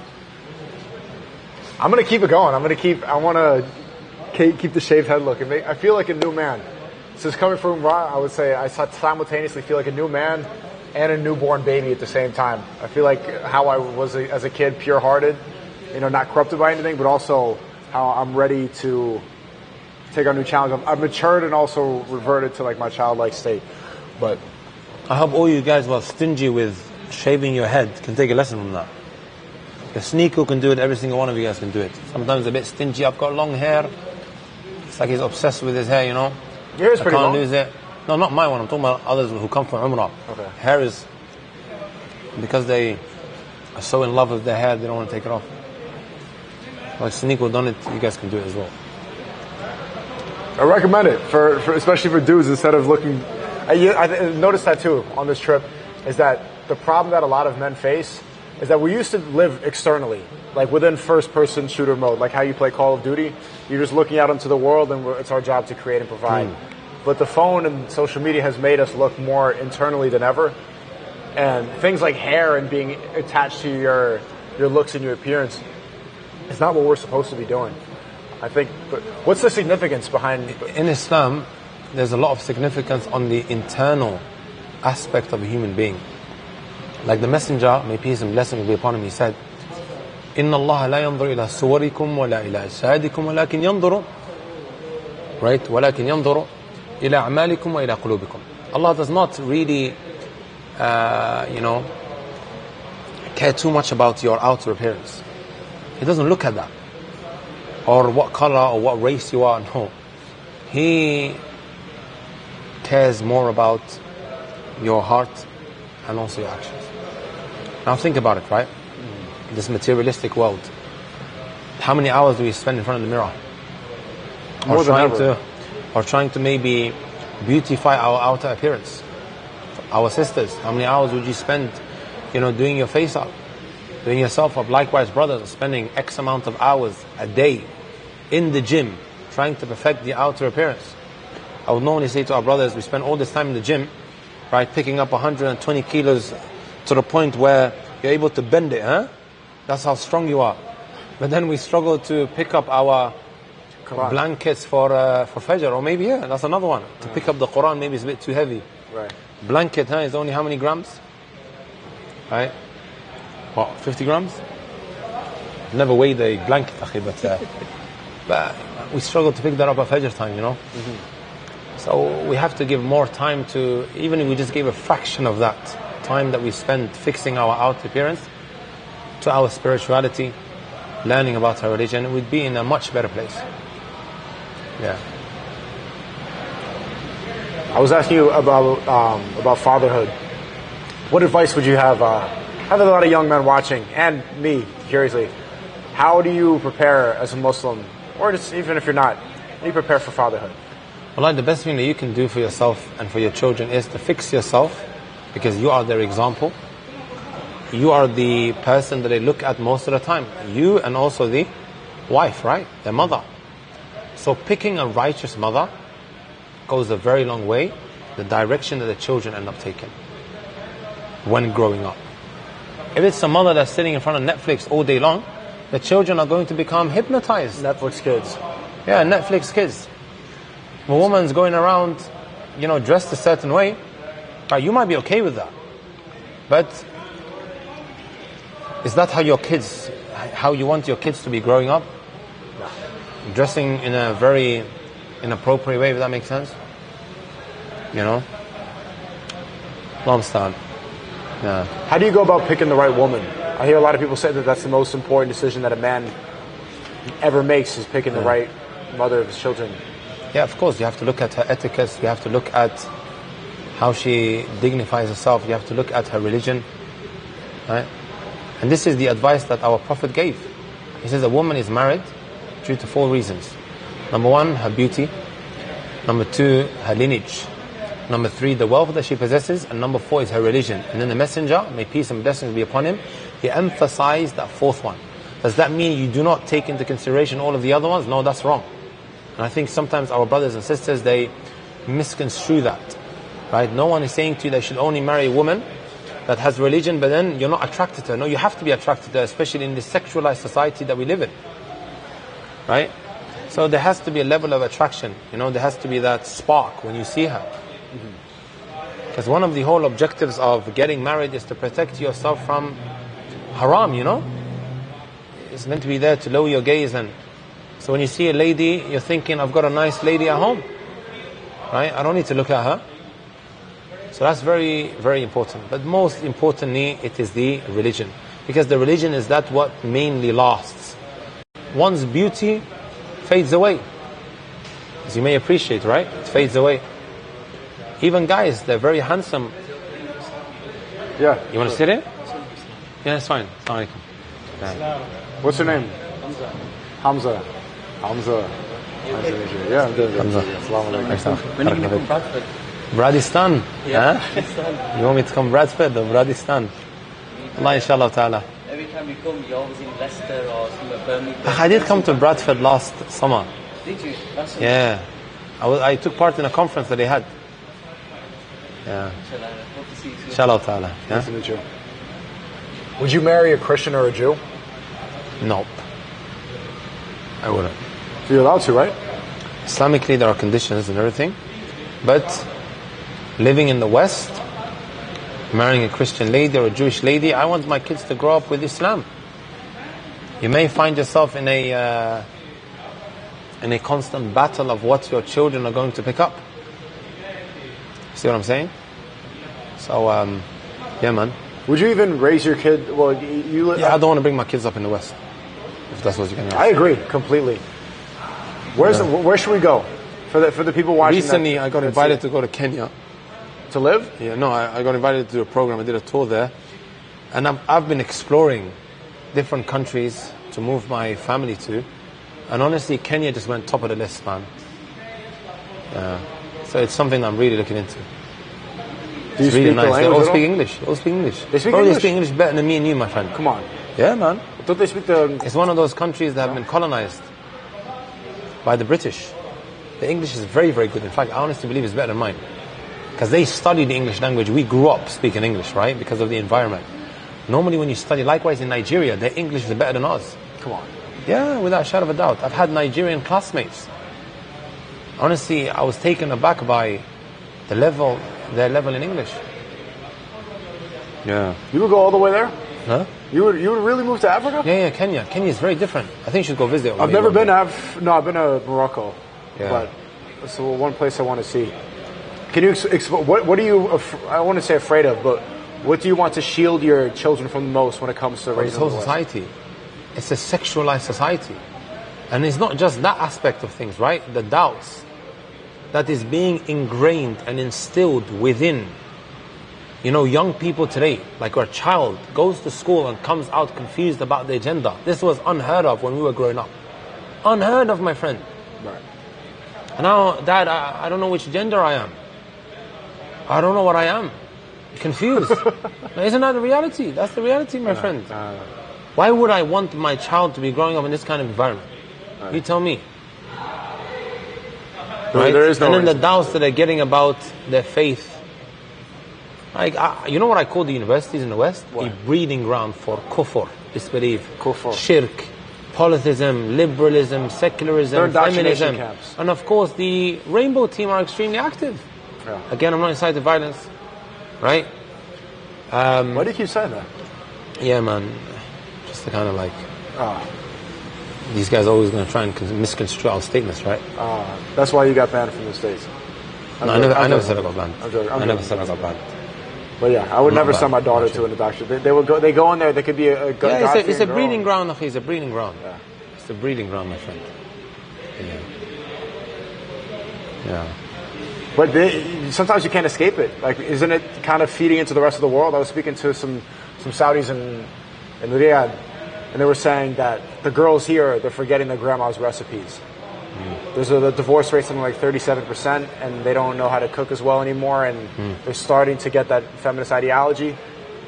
They're not the same women that their grandmothers were. Unfortunately, these ideologies are creeping into a lot of households, right?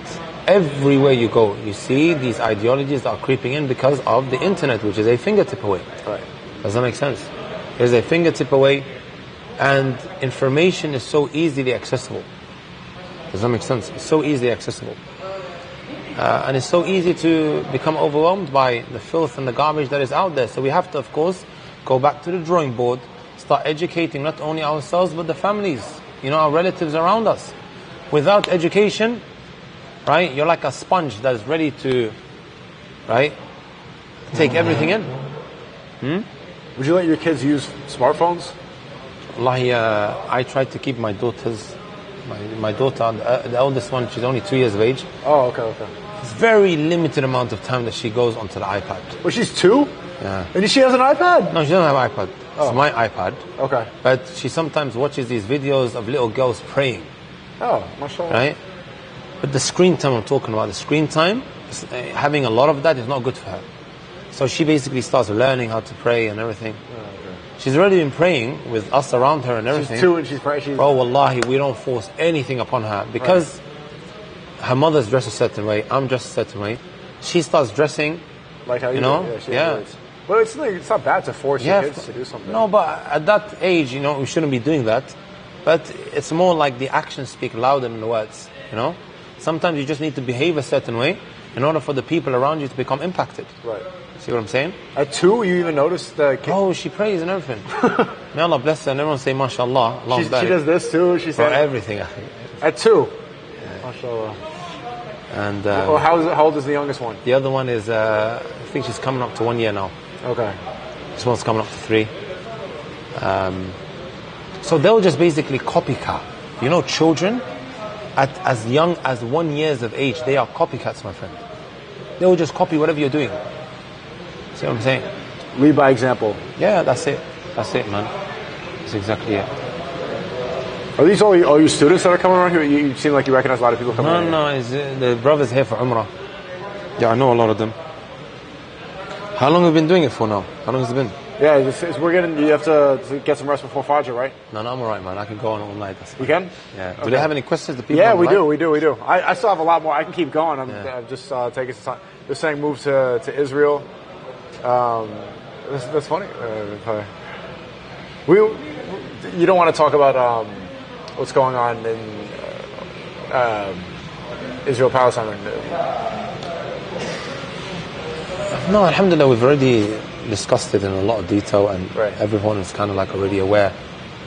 May Allah Azza wa Jal aid and assist our brothers and sisters in Palestine. I think the world can see so clearly and explicitly, right, who the violator in all of this is, who the aggressor is. It's there for the world to see, right? And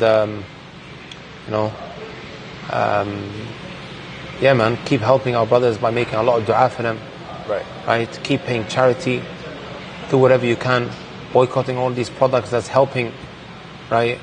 I'm talking about the Western countries boycotting their products that they may be using now to help the IDF with.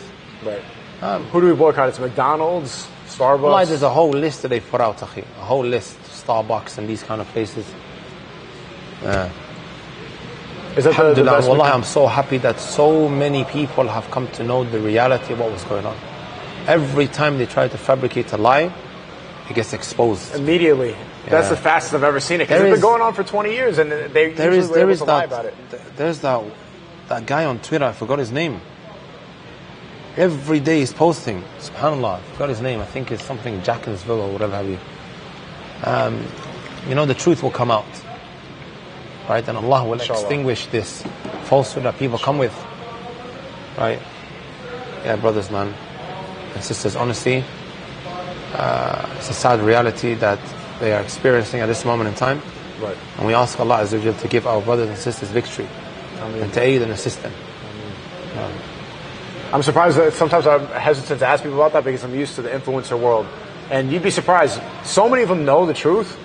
They know that Palestine, they're in an apartheid state, They're in an apartheid state, It's very clear for everyone to see. Without a shadow of a doubt, it's a genocide. All of them are afraid to talk about it. All of them. Like, it's common knowledge for most people, and I go on a podcast and I talk about it. They sit there like, fear-mongering tactics have been used to shut people out.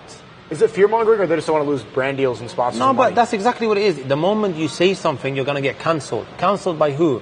By a lot of these individuals that have influence, or these organizations and companies and whatever have you, right? This is what's going to happen. Allah musta'an. This is the strategy that is used now to shut people down. Alhamdulillah, right? No one's even inciting violence. I'll make this crystal clear. We're not inciting violence. But the truth is told when the truth needs to be told, bro. And we can see who the oppressed is and who the aggressor, the aggravator is. It's very clear for everyone to see. Have you been cancelled? What have you noticed? They tried to get me cancelled. For what? Homophobia? They tried to, whatever they try to call me, How are you going to call me anti-Semitic when my father-in-law is Jewish? Every time he comes to... Your father's Jewish? Yeah, my wife has never been Jewish, but he's always been Jewish. But he's not that much of a practicing Jew, if that makes sense. But he comes over, I take good care of him, I put a hole in my pocket, akhi. I take him to the top restaurants, and anyone else from the Jewish community wants to come see me, when I go back to the UK, you see them. You're more than welcome, man. My grandfather was a Jew, maybe. Yeah. I think. So, died in the Holocaust. How can I be anti-Semitic? I'm not anti-Semitic. You are Semitic. Yeah. Right. Even if you look up the definition of what Semitism actually means. It's Arabs. I think, again, it's just, this monopolization of words and phrases and definitions that, again, we've fallen victim to. Right.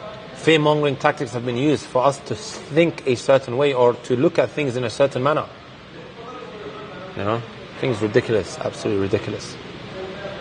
I've never incited violence towards anyone when I was in the UK. However, I'm not going to shy away, right, or be apologetic about what we believe in the Quran and in the Sunnah of the Messenger sallallahu alaihi wasallam. And this is something that has been really appreciated by a lot of people. Right. As you mentioned, Akhi, people are scared for their jobs, people are scared for their organizations and being cut off and whatever. It's these rich people too, they don't even have that much to lose. They can still be able to monetize it. They can't say it. I was disgusted at Floyd Mayweather. Mayweather, you think he cares about Jews across the world in Israel? Why is he putting a black power fist for Jews? This dude, he has money in his name. But you don't get any money for saying free Palestine. I think it's pure and utter ignorance, Akhi. I don't think it's ignorance. I think he's getting paid to say that. He's not ignorant. This guy's smart. He's navigating the world. He's dealt with some of the richest people. There's no way that he's brainwashed to think that Israel is being oppressed right now. There's someone is paying him. You mean Palestine being oppressed? This guy's come. You watching? Yeah, he's showing the stream right now. Look at the chat. They're all spamming Islam emojis. Walaikum salam. What's your name, bro? Simon. You've been watching the live stream? Yeah. He's got the stream open right now. Where are you from, America? Yeah, I'm doing my Umrah here. We did Medina. We went to Jannah. Make sure you cut your hair, huh? Yeah, I'm gonna cut my hair. Go bald like me. Yeah, I'm gonna go bald. How does it look? Same way SNEAKO went bald, you can go bald as well. Mashallah. Mashallah. It's nice to meet you. Do you have any questions? I was just listening to the what's it called, the anti-Semitic or whatever you're talking about. Yeah. I was just listening with my friends over there. Do you have any questions for him? Do I have any questions? Yeah. Did you get canceled? No, I'm not going to get cancelled, inshallah, because Allah is protecting me. Inshallah. Inshallah. As much as they may have tried. Assalamu alaikum. Wait, can you film this? Be careful with the cord. The whole gang's here, huh? Yeah. You guys all from? We're from Atlanta. Atlanta. MashaAllah. How you doing? Assalamu alaikum. You guys alright? How are you? Alhamdulillah. How you going? Oh, okay. Where are you guys coming from? Well, Georgia, Atlanta, bro. Oh yeah. We're coming from here. MashaAllah. I was meant to visit you guys, man. You were going to visit us, inshallah. Yeah, I was meant to. Oh my God. Qaddarallah. You right? Yeah. The second that we told him that you were here this whole time, we've just been like, we've been trolling him around the city. We'd be like, oh, I got a SNEAKO, double. How'd you know don't tell them how to find it's fine. You guys staying at this hotel? Yeah. Okay, mashallah. That's how we saw you guys the first time. Saw you. Me and him. And we saw you recording. Earlier when we took a picture with you guys, we walked in here and we were dead tired. And then he like, I was facing this way, he was facing that way. And he goes, Abu Taymiyyah. I thought he was joking. So I turned around. I thought he was Abu Taymiyyah. And we walked a little bit closer. The live he met y'all, we just ran downstairs, man. We couldn't. Yeah, we were just going to sit down and there was like, SNEAKO. You did your Umrah already? No, we're about to, inshallah. Congratulations. Congratulations. How was it? How was the experience? It was great. It was. We've been speaking about it. I feel like a new man. I feel completely refreshed. Have you all done it before? No, this is our first one. It's like a 60 people group. It's a lot of work. I'm not gonna lie. I didn't know how much running it was. It's a workout. You can't be a fat Muslim. You're gonna pass out. Islam really does promote fitness because you need to be in shape to finish Umrah. 100%. Let's take a picture and then I'll get back to the podcast. All right. I'm gonna take an individual first. All right, go. All right, quick though. Let's take a whole group pic. Okay. Abu Taymiyyah. Yeah. Abu Taymiyyah. Careful of the backpack, please. All right. You know Let them get in the middle. Let them get in the middle. Let the short people get in the bottom. Bro. Let the short people in the front, bro. Yeah, let the short people in the front. Bro, I'm not even in the thing. There we go. Careful of the backpack, please. MashaAllah. Salaam alaikum. Great to meet you guys. We're so sorry. No, don't worry about it. Don't be sorry. May Allah accept all your dua. I mean. Great to meet you.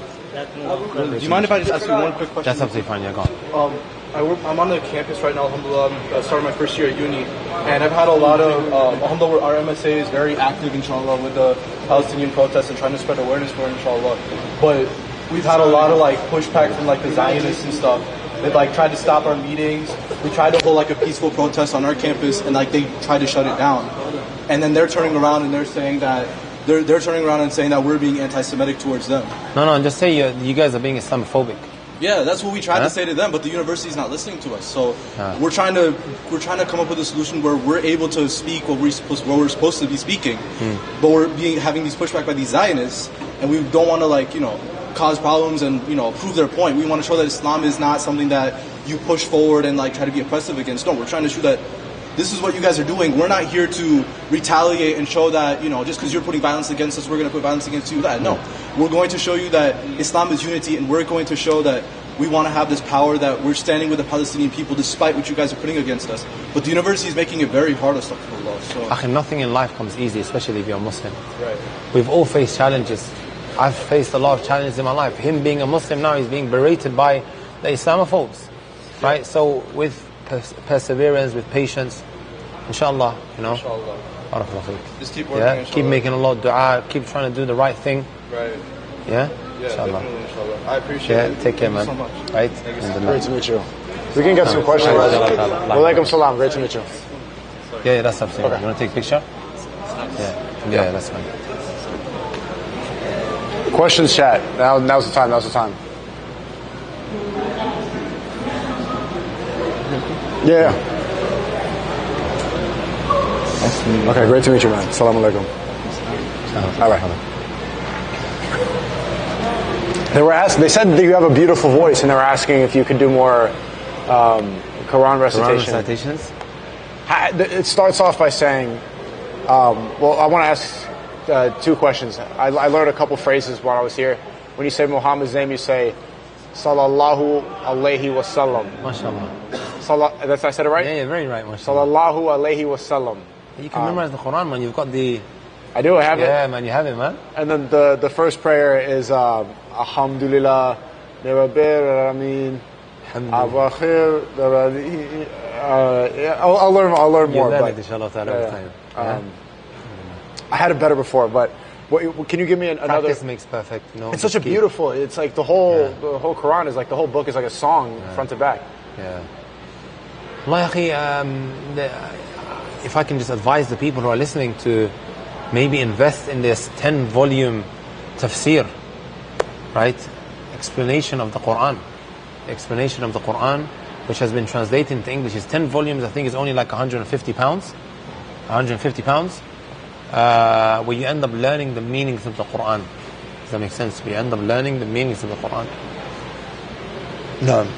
And you'll become so much more connected to the Quran, and you'll honestly just really live it every day as you're reading it, you know. So it's called Tafsir Ibn Kathir. Tafsir Ibn Kathir. Right? You type it into Google, it comes up, being sold on Amazon, it should be sent over, you know, inshallah ta'ala. We have a question from Mohammed. He said, ask Sheikh about tasawwuf and maqamat dhikr. Okay. I have no idea what this means. So tasawwuf in within itself is not something that is bad. What, this means spirituality and so on and so forth. However, like astrology? No, spirituality, like what is doing that? A lot of remembrance, spirituality, the cleansing of the heart and so on and so forth. Like Umrah?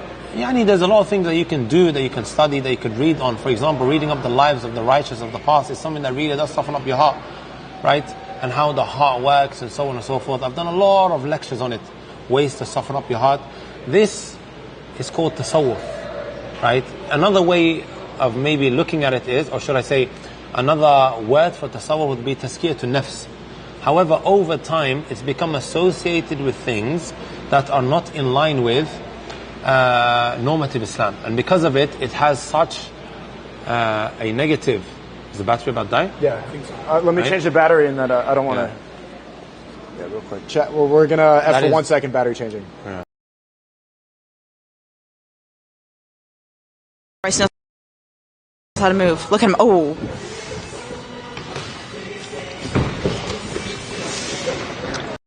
Yeah, that's why all your engagements up. That's why you have over 500 likes for one. Don't do no engagement. Do you mind? Maybe I could prop this up here.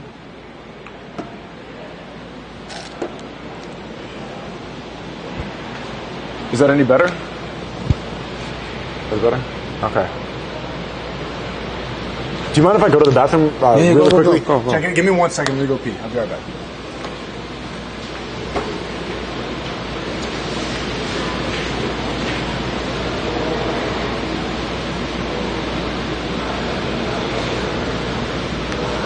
How do you think this is going?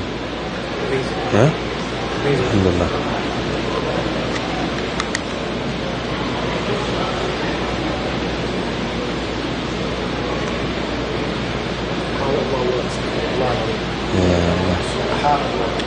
From where to where?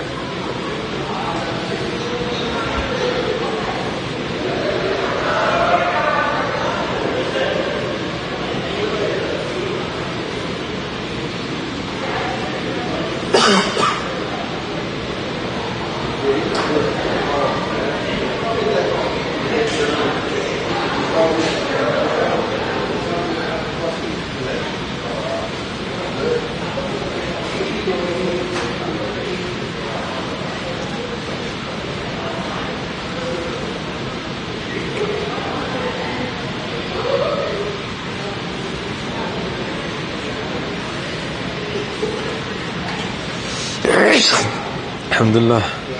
Hadaykum Allah. Assalamu alaikum.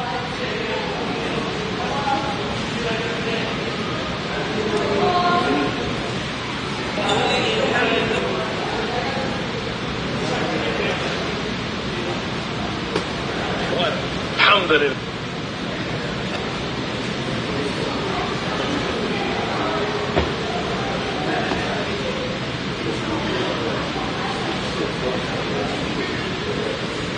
What about dating in general? Should young Muslims? What about dating in general? Should young Muslims?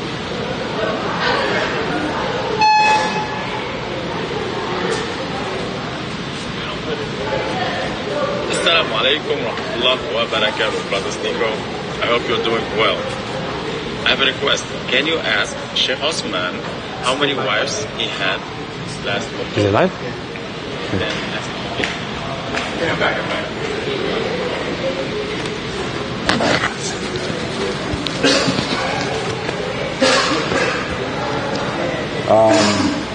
Let me get a flashlight.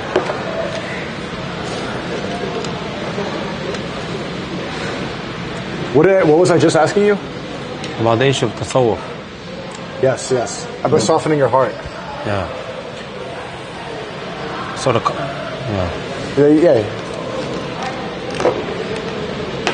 The Quran teaches. So in within itself, the concept of tasawwuf is tazkiyatun nafs. It is to soften up your heart and so on and so forth, cleansing it, a spirituality aspect and so on and so forth, right? However, over time, tasawwuf has become so associated with other aspects that are not in line with the deen, not in line with our religion, right? So the distinction does need to be made with regards to the aspect of tasawwuf that is actually in line with the religion and that which isn't. And of course, doing dhikr, this is something that is mentioned in the Quran, constantly remembering Allah subhanahu wa ta'ala. This is again one of the things that really softens up your heart, right? One is best. So you must have seen talk about the red pill online. Yeah. I think you talked about the spiritual awakening happening about a year and a half ago. That's why I started live streaming. I was kind of lost, and then started getting angry when I realized that they're brainwashing us with liberalism, feminism, that they're indoctrinating us and making us depressed and fat, and they're trying to keep us broke and poor. Realizing that really made me upset. Then a lot of guys like that, you gravitate towards the red pill. Found the red pill and I kind of became obsessed with it. And then I realized it's kind of a black hole of nothingness. There's right now the leaders of the red pill say that you should get a vasectomy, you shouldn't have kids, you should just avoid, all women are bad, they're evil, kind of just sleep with a bunch of hoes. And then I realized hey, red pill is a black hole. It's just filling a void for men that are unhappy. So then you find God, and then you come to Islam. So I think with everything, there is that which is in line with our religion, and there are aspects of it that are not in line with it. When you look at a lot of these different ideologies that are out there, even with feminism, would I say that every single thing that feminists stand for is actually wrong? Of course not. But there's a lot that is wrong with it. And then likewise, red pill, what I don't seem to really understand with the red pill is, how is it okay for a man to go sleep around, right? It's perfectly fine for him to go and do so. That makes him more manly. But when it comes to a woman, she's looked at in a very, very despicable way, if that makes sense, right? I think that is very contradictory. Where do you draw the line again with regards to what is right and what is wrong, morally speaking, right? And this is why when you look at every single ideology that's out there, you're going to see that it's contradictory. It doesn't really add up. There's going to be discrepancies and so on and so forth. And red pill is no different to that. Now you tell me, where do you draw the line with regards to what is right and what is wrong? Why is it okay for men to go and sleep around with other women? But when it comes to women, it's something that is completely shunned upon. As a man, I work really hard to maintain my physical prowess and my financial ability. I worked to get to the ability to sleep with as many women as I possibly can. But who said that's actually correct? Or morally speaking, that's absolutely fine. And it's not morally, it's realistically speaking. See, women don't have to do any work in order to sleep around, but as a man, I have to. So what makes it okay that just because you are working, you can go and ruin so many other lives of these women that you're sleeping around with? The women are already ruined. I'm just operating in a destroyed Western society. Women are being objectified, sexualized. They are seen as nothing more than sex machines, right? Is this what society has actually come to when you think about it? Whether or not I act within that society it's already there. It's already a broken society. These women are indoctrinated by feminism. I'm just trying to find my happy life within a broken society. You really think by sleeping around with women you're going to be able to find a happy life? Right? How many men have also become so mentally and psychologically broken because he just doesn't know what he loves anymore, or what he wants anymore, what he needs anymore. Moving on from one woman to another and another and another. But love isn't real. Love isn't real. Women are a utility to make your life better. Love is not real? No. Love is something that women do. Women fall in love Men need to be practical with their relationships. We need to go find Men women. don't fall in love? No, falling in love for a man is gay. Are you playing devil's advocate here? I've memorized the red pill script. I know it in and out. Bro, that's an absolute myth. Men can fall in love? Of course they can fall in love. You've never fallen in love, SNEAKO? I have, many times. Exactly. So this is a myth. And this is something that is absolutely nonsensical. Right? It really has no existence whatsoever. Allah tells us with regards to men and women. Right? It's something that is bound to happen. People before us who are far greater than us, they had love. They fell in love. Right? They got married. And they lived in their marriages happily ever after. So this whole concept of love not existing, I think that's absolute garbage. But in the West now, over 50% of marriages end in divorce. Sorry? Over 50% of marriages in the West these are end in marriages divorce. between who? The marriage between a man and a woman now, most of them end in divorce. Okay, is it Muslims or is it non-Muslims? Non-Muslims. Okay. With regards to Muslims, why has it been that for the longest time, the way that people structured their lives was via getting married and also having children and so on and so forth, only for them to come along and say, no, everything that's maybe happened over the last X amount of hundreds of years was all wrong? That's not how you structure your life? Right? Honestly, I think it's very, very, very contradictory. Like, think about it, bro. Where do you draw the line of what is accepted and what is not? It's wrong for women to go and do that, but it's okay for men to go and do something completely different. Right? Tomorrow I'm going to come up with a concept that you might not necessarily agree with, and I'm going to say this is how we need to live our lives. Where do you draw the line, SNEAKO? But as a man, in order to understand female nature, I need to sleep with 50. But where'd you get that from? A Red Pill podcast told me. Okay. Tayyip, who told me, why does that have to basically be the constitution that I follow? I read it in the Red Pill book. Okay, in the Red Pill book, what, I read it in the Quran for Red Pill. Yeah, sorry? In the Red Pill Quran, they said... What do you mean the Red Pill Quran? In the guidebook, the rational vasectomy. You mean their Quran, like what yes, they have, yes. which is not, of course, the right, Quran right, that we have. Astaghfirullah, yeah. I don't think you mean it like that anyway. I don't. Yeah. Okay, the Red Pill Bible. Not even that. I don't think it's right to actually say that. They're basically the manual that they refer back to. That's basically what it is. Right. Or their constitution that they've come up with. Right. I think that's a better way to put it. Right, okay. Habibi, I want you to tell me, why is it okay for so and so to come up with certain concepts that we all have to conform to, but it's wrong for someone else to come with, let's just say, for example, feminism. Why is it okay for you to do it, but then it's not okay for someone else? Where do you draw the line? Why can't I have a relationship with an animal? Tell me why. Love is love, isn't it? Again, we go back to the argument that we spoke about earlier. Why is it okay for a man to have a relationship with another man, but it's wrong for him to have a relationship with his sister or with his blood brother? Love is love. This is the argument now. Otherwise, bro, you're going to find constant differing, bickering, right? People going out against one another, right? If we don't have an external entity, Allah told us this over 1400 years ago when He sent down this book, right? If anything had come from other than Allah, you are going to find, right, contradictions. كان من عند غير الله لوجدوا في اختلافا كثيرا is mentioned in the Quran. What makes Red Pill more right than feminism? It's because Red Pill... It's a man that decided, you know what? In order for me to achieve what I want, this is what you need to follow. Then you also have the likes of Simone de Beauvoir, Betty Friedan, who had a certain mindset and a certain way of thinking, which they wanted now to impose upon society. What is right? Tomorrow you're going to find something that is different to Red Pill. Right. Why shouldn't we follow that then? Well, Red Pill's just the truth. You know, all these women are indoctrinated by feminism, so this is how we operate as men within a destroyed society, where women are... Because what you're saying is, it sounds good, but these women aren't Muslims anymore. And in a traditional Muslim society, you get married to a virgin. None of these girls are virgins. So how am I going to expect to have a halal marriage when the woman is already broken? This is how you why is the man not broken then? Because men do get broken as well. Not as easily as women.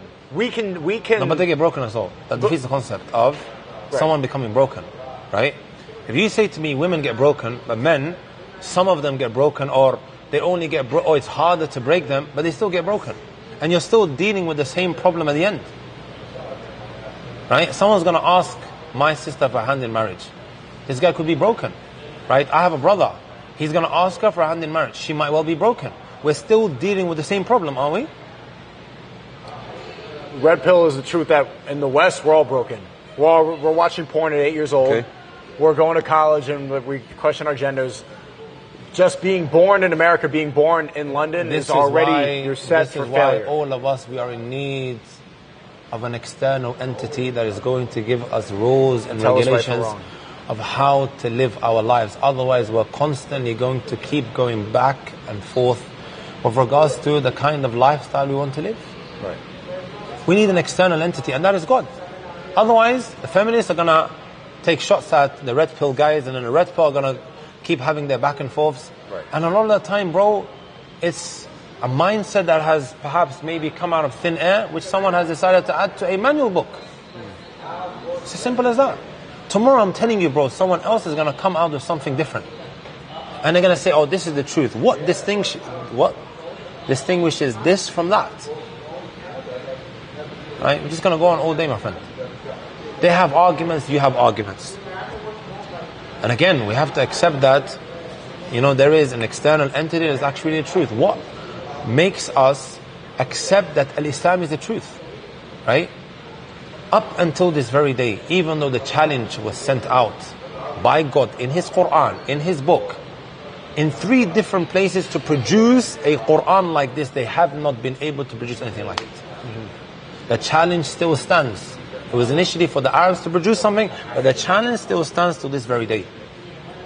If you want me to prove to you that the Quran is actually the truth, bro, there are 3 verses in the Quran. The first challenge was, produce a Quran like this. لَإِنِ اجْتَمَعَتِ الْإِنسُ وَالْجِنُّ عَلَىٰ يَأْتُوا بِمِثْلِ هَذَا لَا يَأْتُونَ بِمِثْلِهِ. They will not be able to do so, God told us. Right? And then there was a second challenge. Just bring forth 10 chapters. قُلْ فَأْتُوا بِعَشْرِ سُوَرٍ مِثْلِهِ مُفْتَرَيَاتٍ. Fabricate 10 for me. 10 chapters, the smallest chapters in the Quran. They weren't able to bring anything like it. Then they were told, just bring 1 verse. وَإِن كُنْتُمْ فِي رَيْبٍ مِمَّا نَزَّلْنَا فَأْتُوا سُورَةً. Just bring 1. They weren't able to produce anything like this. Right? And then you look also at the ahadith. The hadith, these are the prophetic traditions, the statements that the Messenger ﷺ uttered, right? Bro, every single report needs to be critically examined before we take it. We don't just take things just like that, right? Or we don't have books that people claim to be holy, right? When in reality they can't prove its authenticity. Does that make sense? Right. And a lot of the things that the Messenger of God prophesies that will take place, that we see happening and unfolding right before our eyes. Again, that proves to us that the Prophet Muhammad was actually a prophet of truth. Right? You may ask me what makes Christianity different to Al-Islam, or what makes what they believe in, just to prove that this is authentically reported is a big thing. Mm-hmm. We can do that with every single report of Prophet Muhammad. May peace and blessings be upon him. Sallallahu wasallam. Right? Sallallahu alayhi wasallam. Right? And then likewise, you have the Quran that has been authentically proven that this is actually the word of God. We have chains of narration. Every single person in that chain of narration needs to be critically examined before we take anything from him. Wait a second. Yeah. But the Red Pill book, I saw a podcast online. That's exactly the answer that you're looking for. He told me that was going to be alpha. Yeah. What was the other one? There's alpha, there's another one. Huh? Beta. Is that Sigma. What it is? Sigma. Let's recreate something now as well. Let's make our own one. Let's make a combination, shall we? I'm telling you, my friend, there will always be contradictions. Always.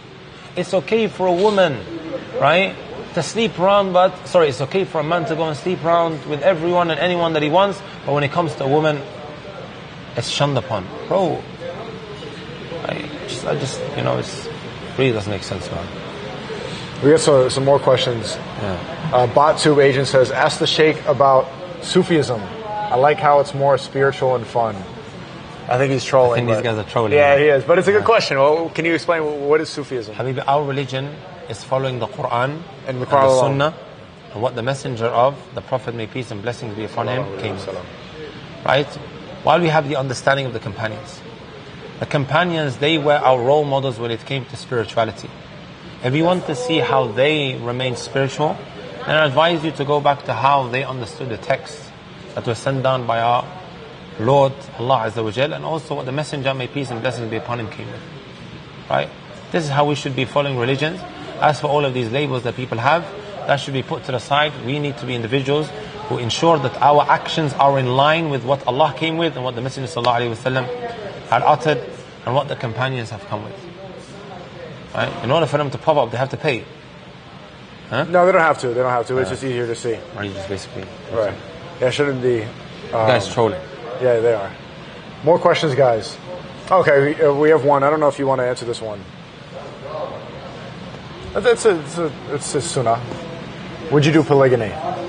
Would I do polygamy? Right. You don't have to... These guys are trolling, man.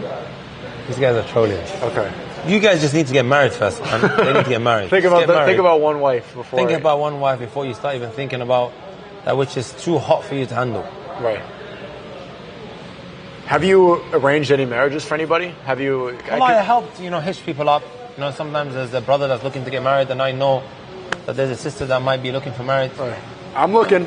Yeah? Just so you know, if you know any... Yeah, inshallah. Definitely look into it for you, Yeah. And, that's basically it, man. So I help them out like that. Yeah, it can be definitely a dangerous game, trying to hitch people up and, And they're asking about zina, which I think is a good transition. What's the punishments and how bad is zina really? Once in a while, I just want to relax and have a little bit of fun. Can I commit a little bit of zina?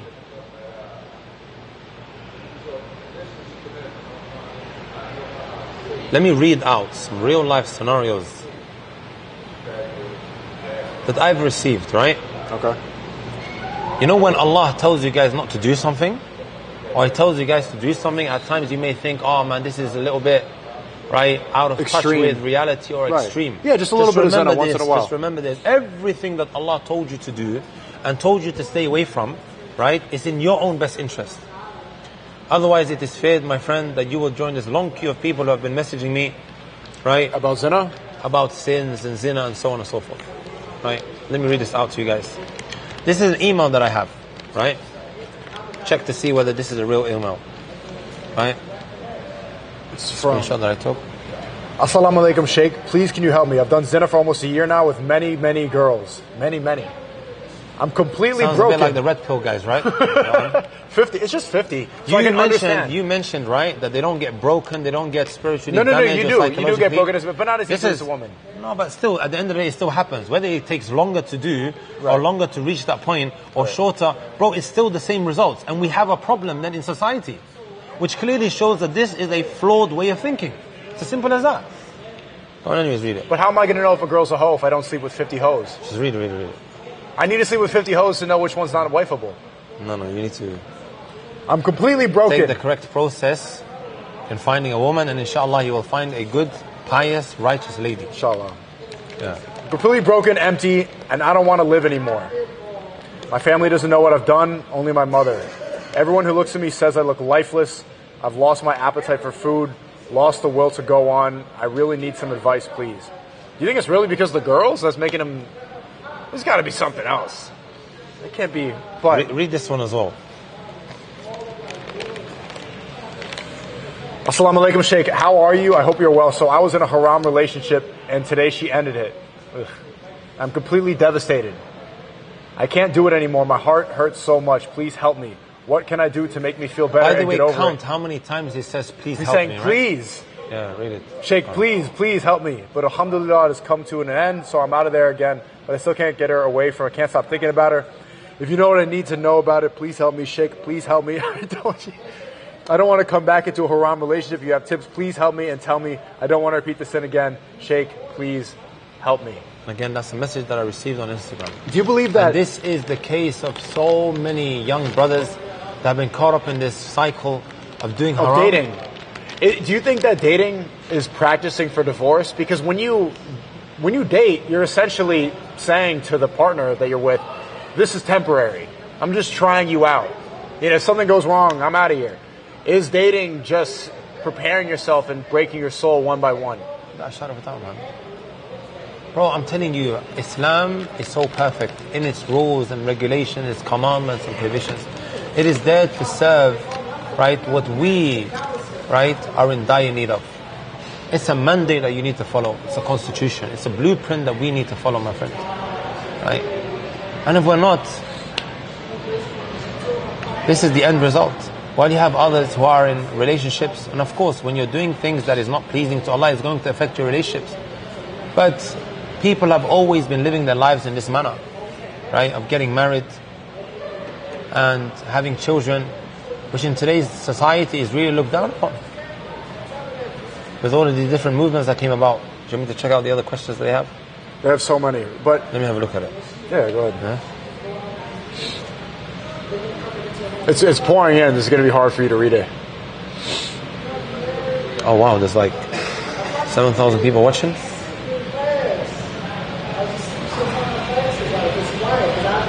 There's a lot of Christians that are... Yeah. Let them be. You don't want to read the chat, trust me. It's No, I'm alright, don't worry. Okay. Be nice, guys. Be nice.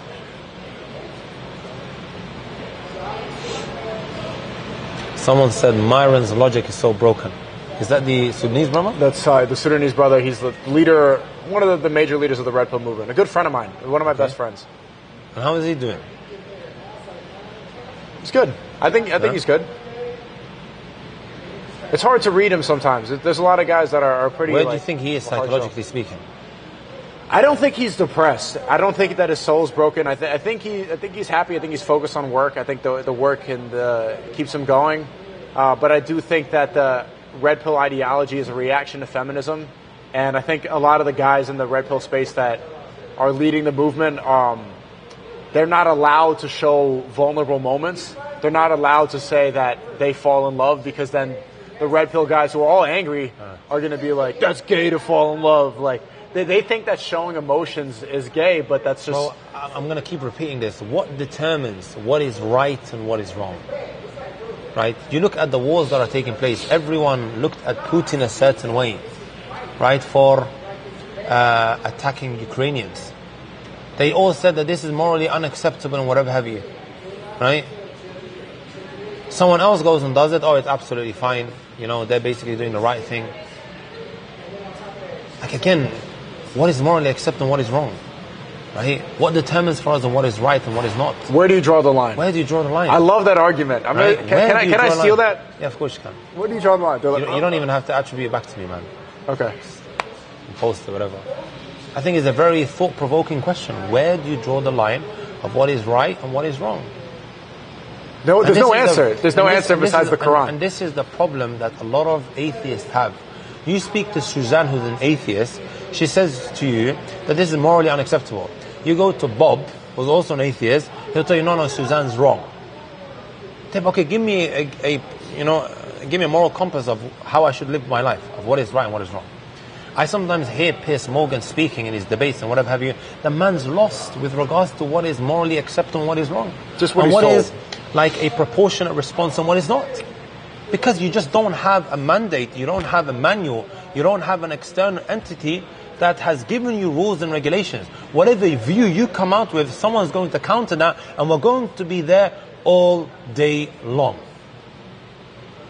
It's as simple as that. Do you think you could beat Piers Morgan in a debate? Someone wants to set that up. I don't mind having a debate with him. Okay. Let me ask you another question, right? Okay. Cannibalism. You think that's morally acceptable? Absolutely not. Why not? Because Allah says so. No, put that to the side for a moment. Okay. SNEAKO, pre-Islam, pre-reversion, right? Because it's gross.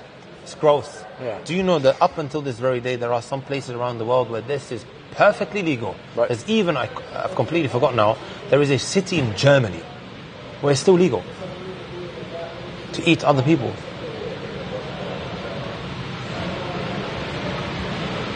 Let me ask a question. Bestiality, do you think it's morally acceptable?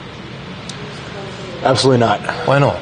Pre-reversion. Love is love. Okay, Red Pill SNEAKO, love is love. Love is love, right? Right. Bro, you got kids identifying as cats and dogs. right? Cats and dogs, and it's being legalized, right? Meow. Yeah, if she wants to walk in identifying as a certain animal, you can't, that's the point that he's reaching, right? A child wants to identify as a boy from today on. It's fine. Tomorrow if someone wants to have a relationship with an animal, tell me what is wrong with it. Where do you draw the line? If we go off the same logic of love is love, or this is fine and this is not, like for example the red pill movement, and then you have feminism as well, this is how it should and this is how it shouldn't. So there's going to continuously be broken homes, disputes, arguments between human beings. Let me tell you a story, right? Tell me. I was on my way to Australia to go give da'wah, right? I got invited. And we had to stop over in New Delhi, India. It's a long flight, you get bored, right? I was very tired as well. I had some books that I wanted to read, but I just didn't feel like it because of how tired I was. So me and Mark started speaking.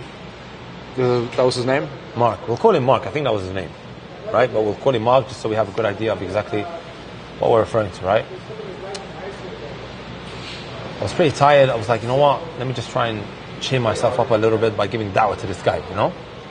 So I said to Mark, why are you going all the way to Australia by yourself? He said, oh, me and my girlfriend just broke up.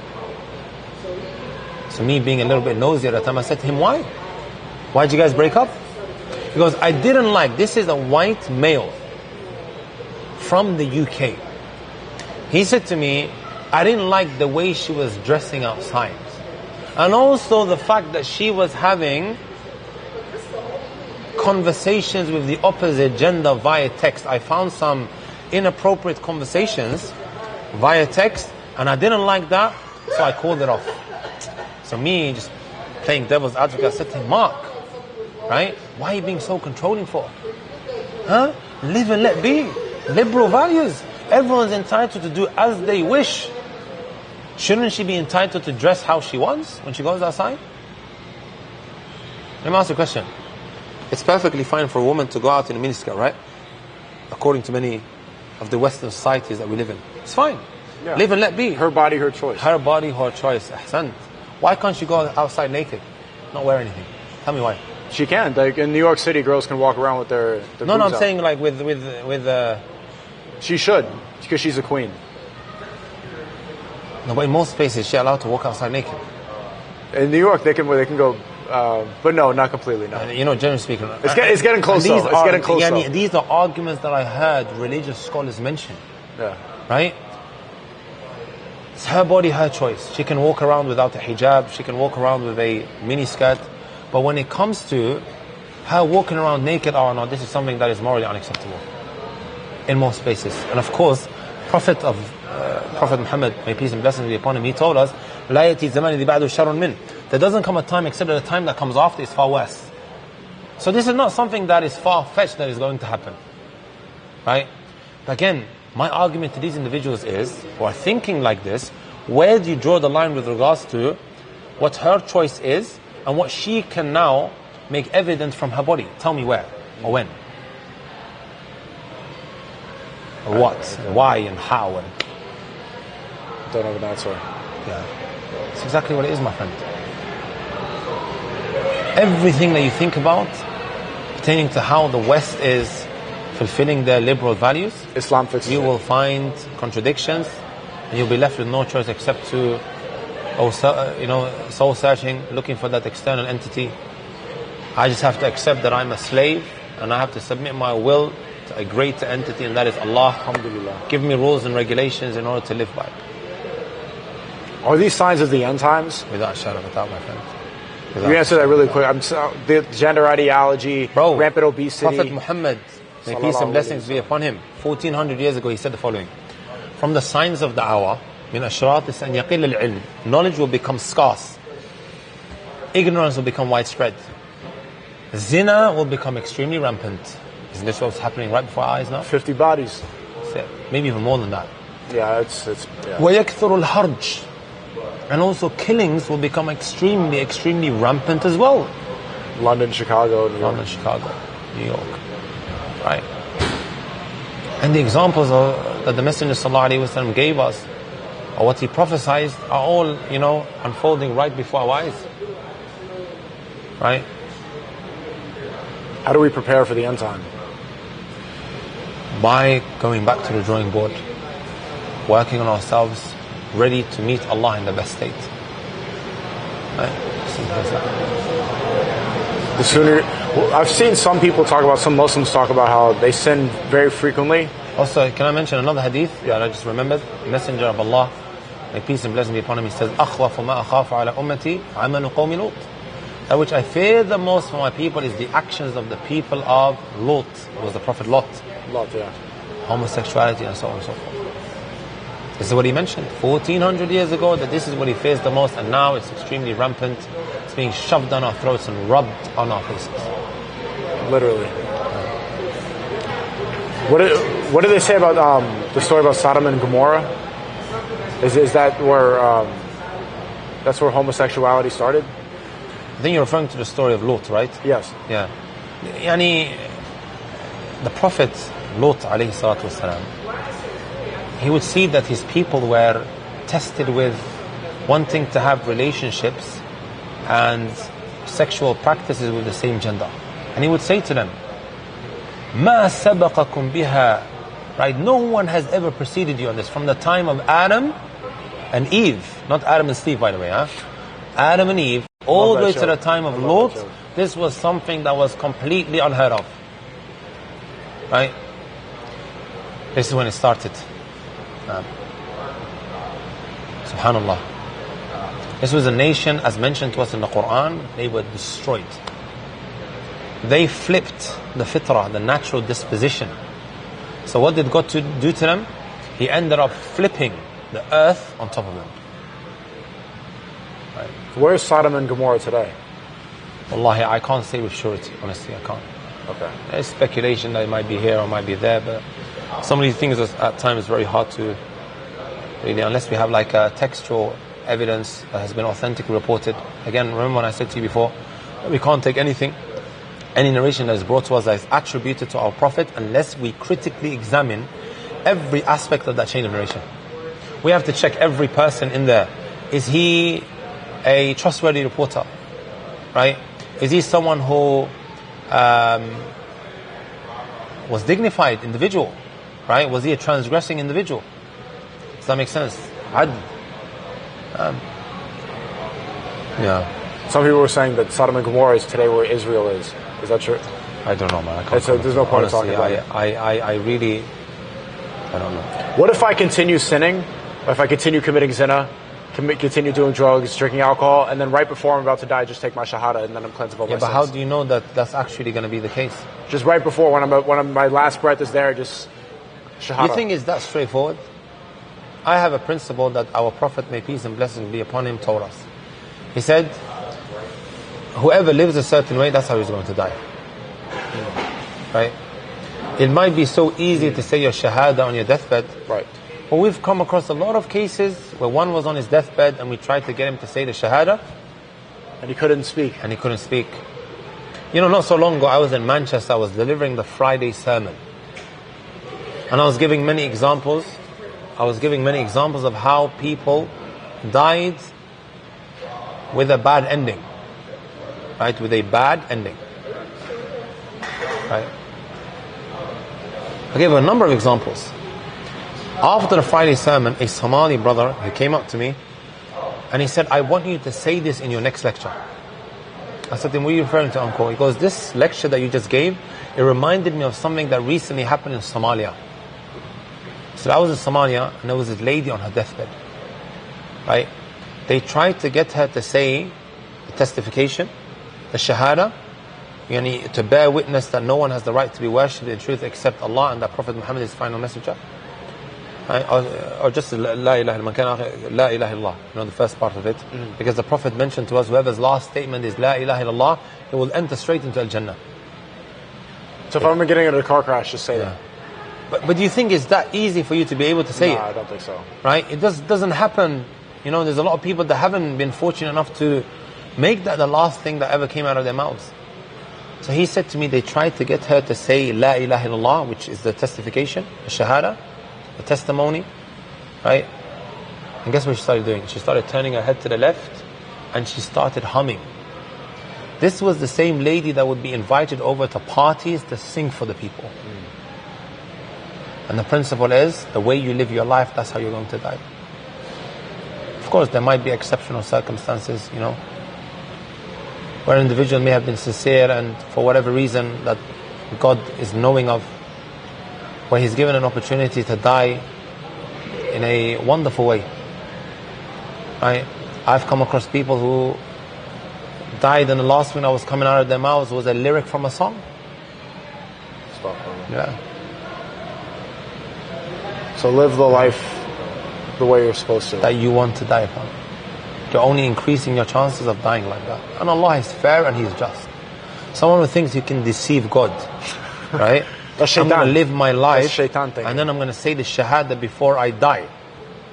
Bro, how do you even think you're going to be able to be given that success to do that? Right. Live righteously. Live righteously and hopefully you will die in a righteous way. I've given a whole lecture on this, in fact. Like you see pictures going around of someone holding the Quran, or he's in prayer and that was the last thing that he done. Perhaps he lived the life of that. Like think about it, right? Let me give you a logical example. Okay. If someone is listening to music all day long, what's the likelihood that he will die with music?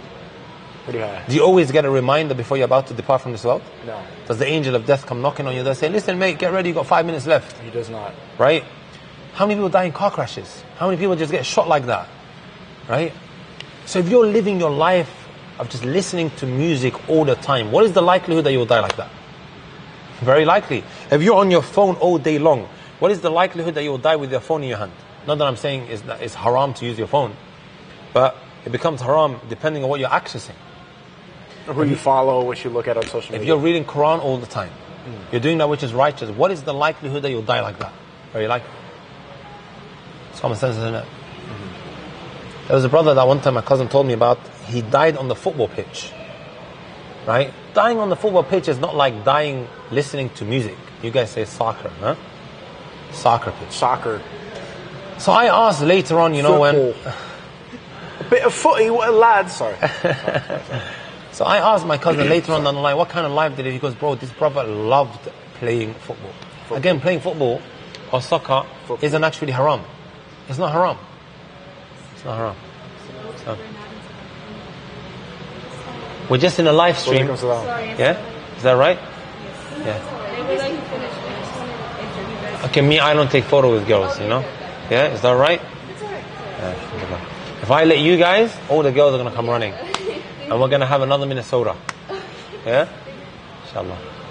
Yeah? Alright. Nice to meet you. You guys can watch it live, inshallah. You guys can. Yeah? 3 girls just came up and he doesn't take pictures with girls. I should do the same. I can't open that door, man. Yeah. So, you're gonna die the way you live your life. It's as simple as that. So if you take pictures with girls all the time, the likelihood you're gonna die next to maybe you're gonna lose you. Imagine, astaghfirullah. You live righteously. Yeah, inshallah. That's basically the moral of the story. Yeah. Any more from the chat? 2 God pilled, they're all saying W. And God pill? Is that another one now? God pill. That's basically we take the God pill here on my stream. MashaAllah. Is that a good phrase? Huh? No. Meaning the religious pill. I think that's what they're referring to, right? Pill. Just leave it alone. Metaphorically speaking, I think. Another Minnesota. If you know. What happened in Minnesota? I told you earlier, innit? Oh, right. 7,000 people turned up. They passed out and started fainting. Well, I don't know whether it was 7,000. Maybe it's exaggerated, but this is what more than one person said. So if you take a picture with a girl, there's going to be 7,000 people that show up? No. I mean, they're all going to start, coming and this, that, and it can get, really out of control. And Assalamu alaikum. I know you were still here. Yeah, I'm here. Did you see Brother Grid by any chance? Yeah, he was here. I think he was. Wallah, he was there earlier. Walaikum salam. Nice to meet you. I don't feel comfortable with it as well. Right? Someone may try to argue with me that this is not free mixing, whatever have you, but I think it's too close. And, at the end of the day, the biggest fitna that men have are women. Am I wrong to say that? And that's 100% true. This is our weakness as men. Right? Number one. As much as they might try to make it look like that they are strong and whatever have you, Allah tells us in the Quran, وَخُلِقَ الْإِنسَانُ ضَعِيفًا. Man has been created weak. Imam Ahmad or Sufyan al-Thawri he said that the weakness here means he's trying to lower his gaze, and then a woman walks past, he just can't, I have hold himself back. difficulty with that. Right? And when you think about it as well, a lot of the filth and the evil that we fall into, the root cause of it is a glance. Yeah. Us looking at it. And I told you this the other day, what the eyes can't see, the heart can't, or won't desire. The heart won't desire. That's exactly how it is. A lot of things that we begin to desire and that we begin to want to acquire, right? Is because of something that we looked at, right? I seen this nice car, now I have to basically get it. Okay, he doesn't have the money, he's gonna maybe he's either gonna try and steal it, or he's gonna take a haram mortgage out, or interest, and he's gonna drive himself into the ground. Or this woman now that he wants to do something with, it all started with a glance. He didn't lower his gaze, and then just completely spiraled out of control. It's hard to lower your gaze in the West. Here, it's a reminder when you see the women with the burqa on.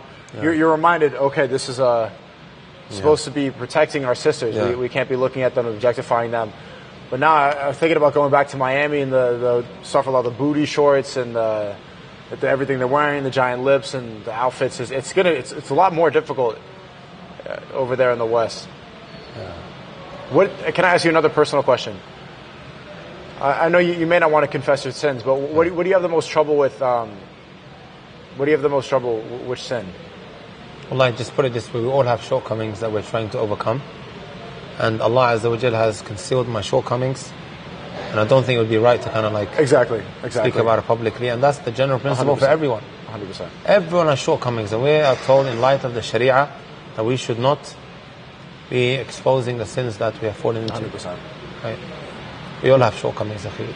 Anyone who says to you doesn't have shortmings and challenges, he's a liar, akhi. And that's another shortcoming. I don't care how big of a sheikh or a scholar you are. Everyone has shortcomings. 100%. Right? Yeah.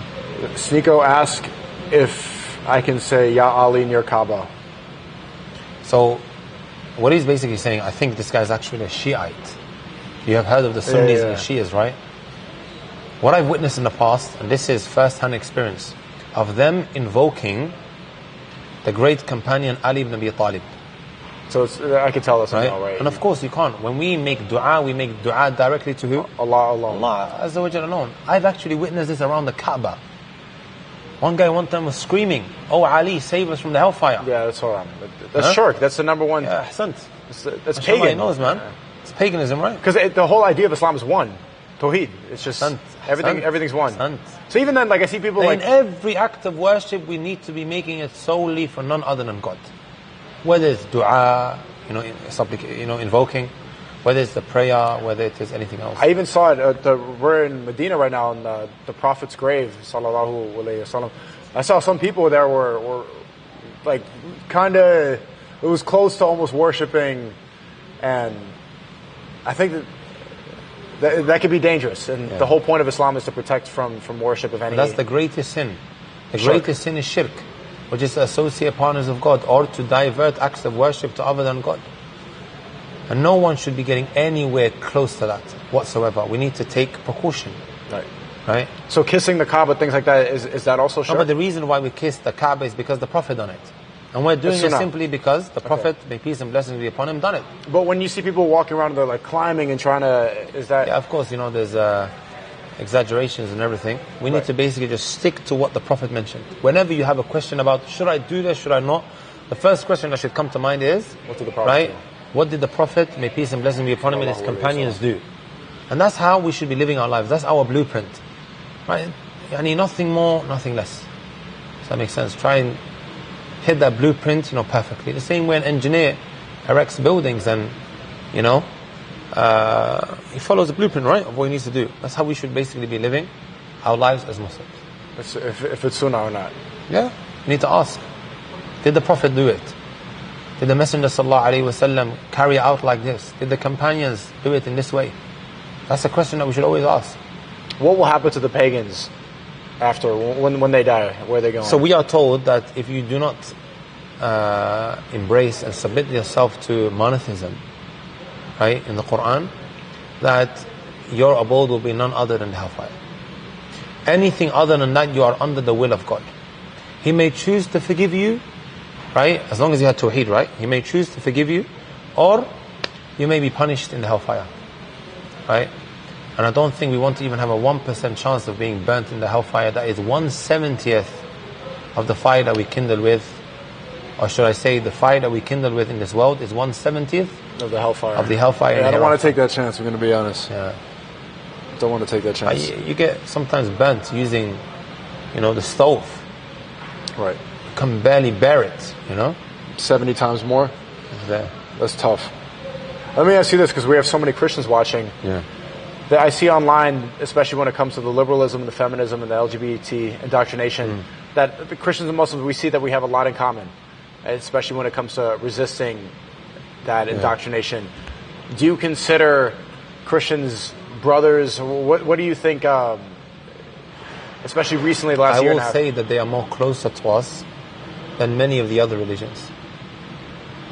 Okay. They are closer to us than many of the other religions. And if they just moved away from the pagan aspects of what they involve themselves in, then, right, they'll be even more and more closer. Right. Does that make sense? And it's one step away. If they really embrace the idea, if Christians embrace monotheism, like when you think about it, Islam's also the Holy Trinity. Yeah. At times we're hearing that Jesus is God, and at another time we're being told that He is the Son of God, and whatever have you, right? He's a man and a God at the same time. Yeah, man and a God at the same time. time. I grew up Catholic. Holy Spirit, I don't even know what that is. And then we eat the body of Christ, and I'm eating God while you're eating the cracker. Then you drink alcohol. Kids are drinking alcohol and it's blood. Why am I drinking Jesus' blood? These don't feel disrespected, Christians watching. That is what you do. These practices are. And we believe that He's a prophet. You can't be a Muslim except that He is an actual and the Messiah, correct? Yeah. So Jesus is coming back. Yeah, He will eventually to stop return. the jaw. Yeah. And to really just think about it, right? Every Christian that I've ever spoken to, whenever I brought this up, okay, at times you're saying that He's a Son of God, while at the same time He's God. So what happened? God was crucified. Okay, when God was crucified, where is God? A Son of God. Do you see what I'm saying? Like, and if He is indeed God, then how was He not able to protect Himself against these people who tried to take His life? God is, the best of planners. Do you see what I'm saying? Like, it honestly, really never made sense to me. No, me neither. And to a lot of other Christians, it didn't make sense to them, hence why they ended up just leaving Christianity altogether and putting a big X on religion. Oh, you completely right? Yeah. Which I don't think is right, of course. No. It's better to be a Christian than an atheist. Yeah. Tell them they want to hear another Quran recitation if you can. You really are a Hafiz. I didn't expect that. You're a Hafiz. It took 8 months. How much studying did you do every day to become a Hafiz? I was doing a lot, man. It was 4 or 5 hours a day? A lot more than that. Whew, for 8 months? Yeah, but with everything, you have to make sacrifices, right? Right. You can't expect to achieve anything in life by being a chiller. Is that what you guys say? Chiller. It's funny when you use the American accent once in a while. You're like, soccer, chiller. Like, I remember, subhanAllah, reading up on Elon Musk. I believe he was 16 hours a day that he was putting into his Tesla and SpaceX and whatever have you. I read it a very long time ago. It doesn't surprise me that he's one of the richest people on the face of this earth. Right. You look at Cristiano Ronaldo. Right? He's a Muslim now, right? No, he's not a Muslim. Really? I saw him... No, I don't think he's Muslim. He did a rakat after he scored. Did he? Yeah. Sujood, you mean? Sujood. Frustration. Right. Yeah, I don't know, man. Maybe when he announces, we'll probably find out. He's probably taking his time, still learning. Yeah. He's a very public figure, so he doesn't want to immediately... I honestly believe that, it's not far-fetched that he will...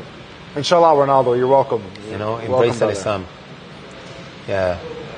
Being in that environment, if you have a lot of Muslims around you, you're going to see the truth in it. Yeah, eventually, hopefully you will. You're in the barbershop long enough, you're going to get your Recently haircut. I heard, because I was in Riyadh, that one of the restaurant owners actually mentioned that he's very much interested into Islam. Yeah. There's a restaurant that he goes to over there. MashaAllah. I'm not going to expose his location, but this is what I heard. So, there's high hopes, inshallah ta'ala, that one day him and the rest as well will really open up to the truth. Yeah, inshallah ta'ala. Right, so I made a mistake. So the difference is sujood and rakat. Sujood is prostration on the ground. Rakat is a whole... To bow, that's basically the rakat. Okay. Yeah. What do you have to say to a lot of Christians? Should we give them a right recitation? Now? Yes, I want to hear. Yeah. That's what I asked earlier. أعوذ بالله من الشيطان الرجيم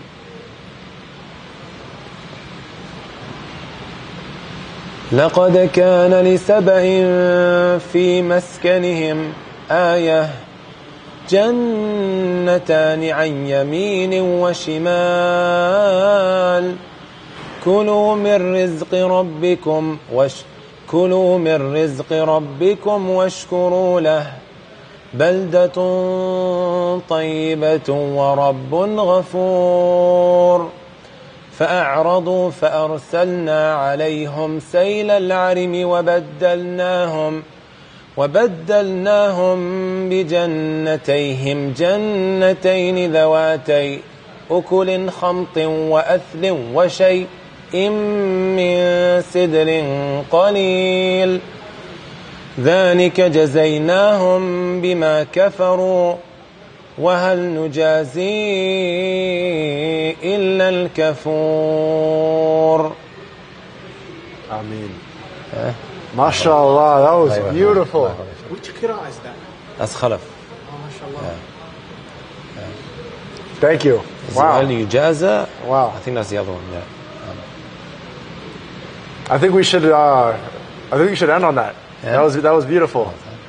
Thank you. I appreciate Honestly, it's that. been an absolute pleasure. Wallahi, I really thank you so much. I really commend appreciate you for this. taking the trip all the way here in order to ask questions. Of course. Honestly, remind me of something that the righteous of the people, the righteous of the past would do, where they would travel maybe a month's distance by foot in order to ask for one hadith, and then they would go back.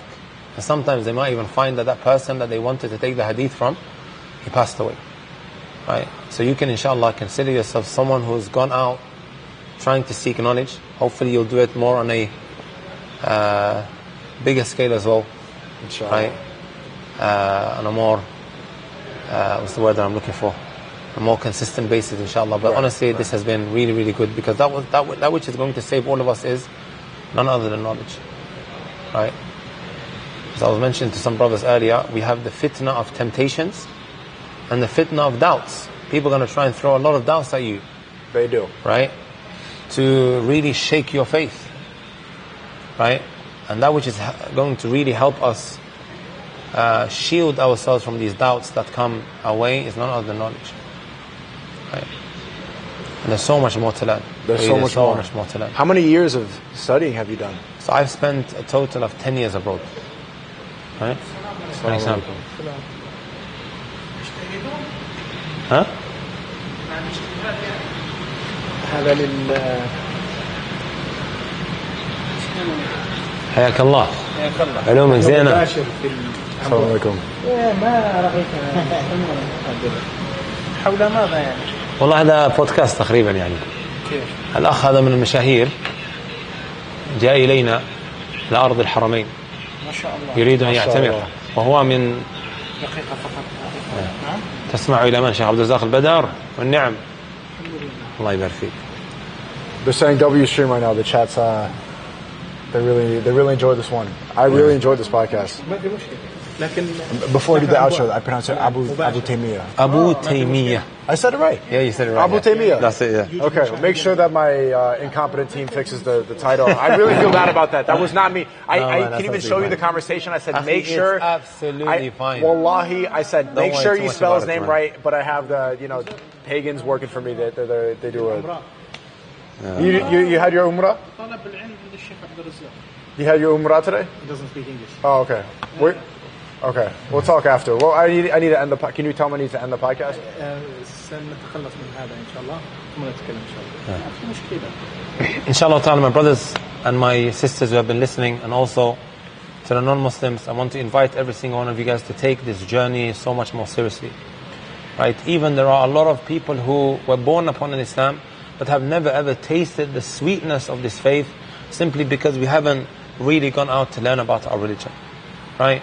Please, my brothers and my sisters, and to all the non-Muslims who are listening, right? Explore al-Islam.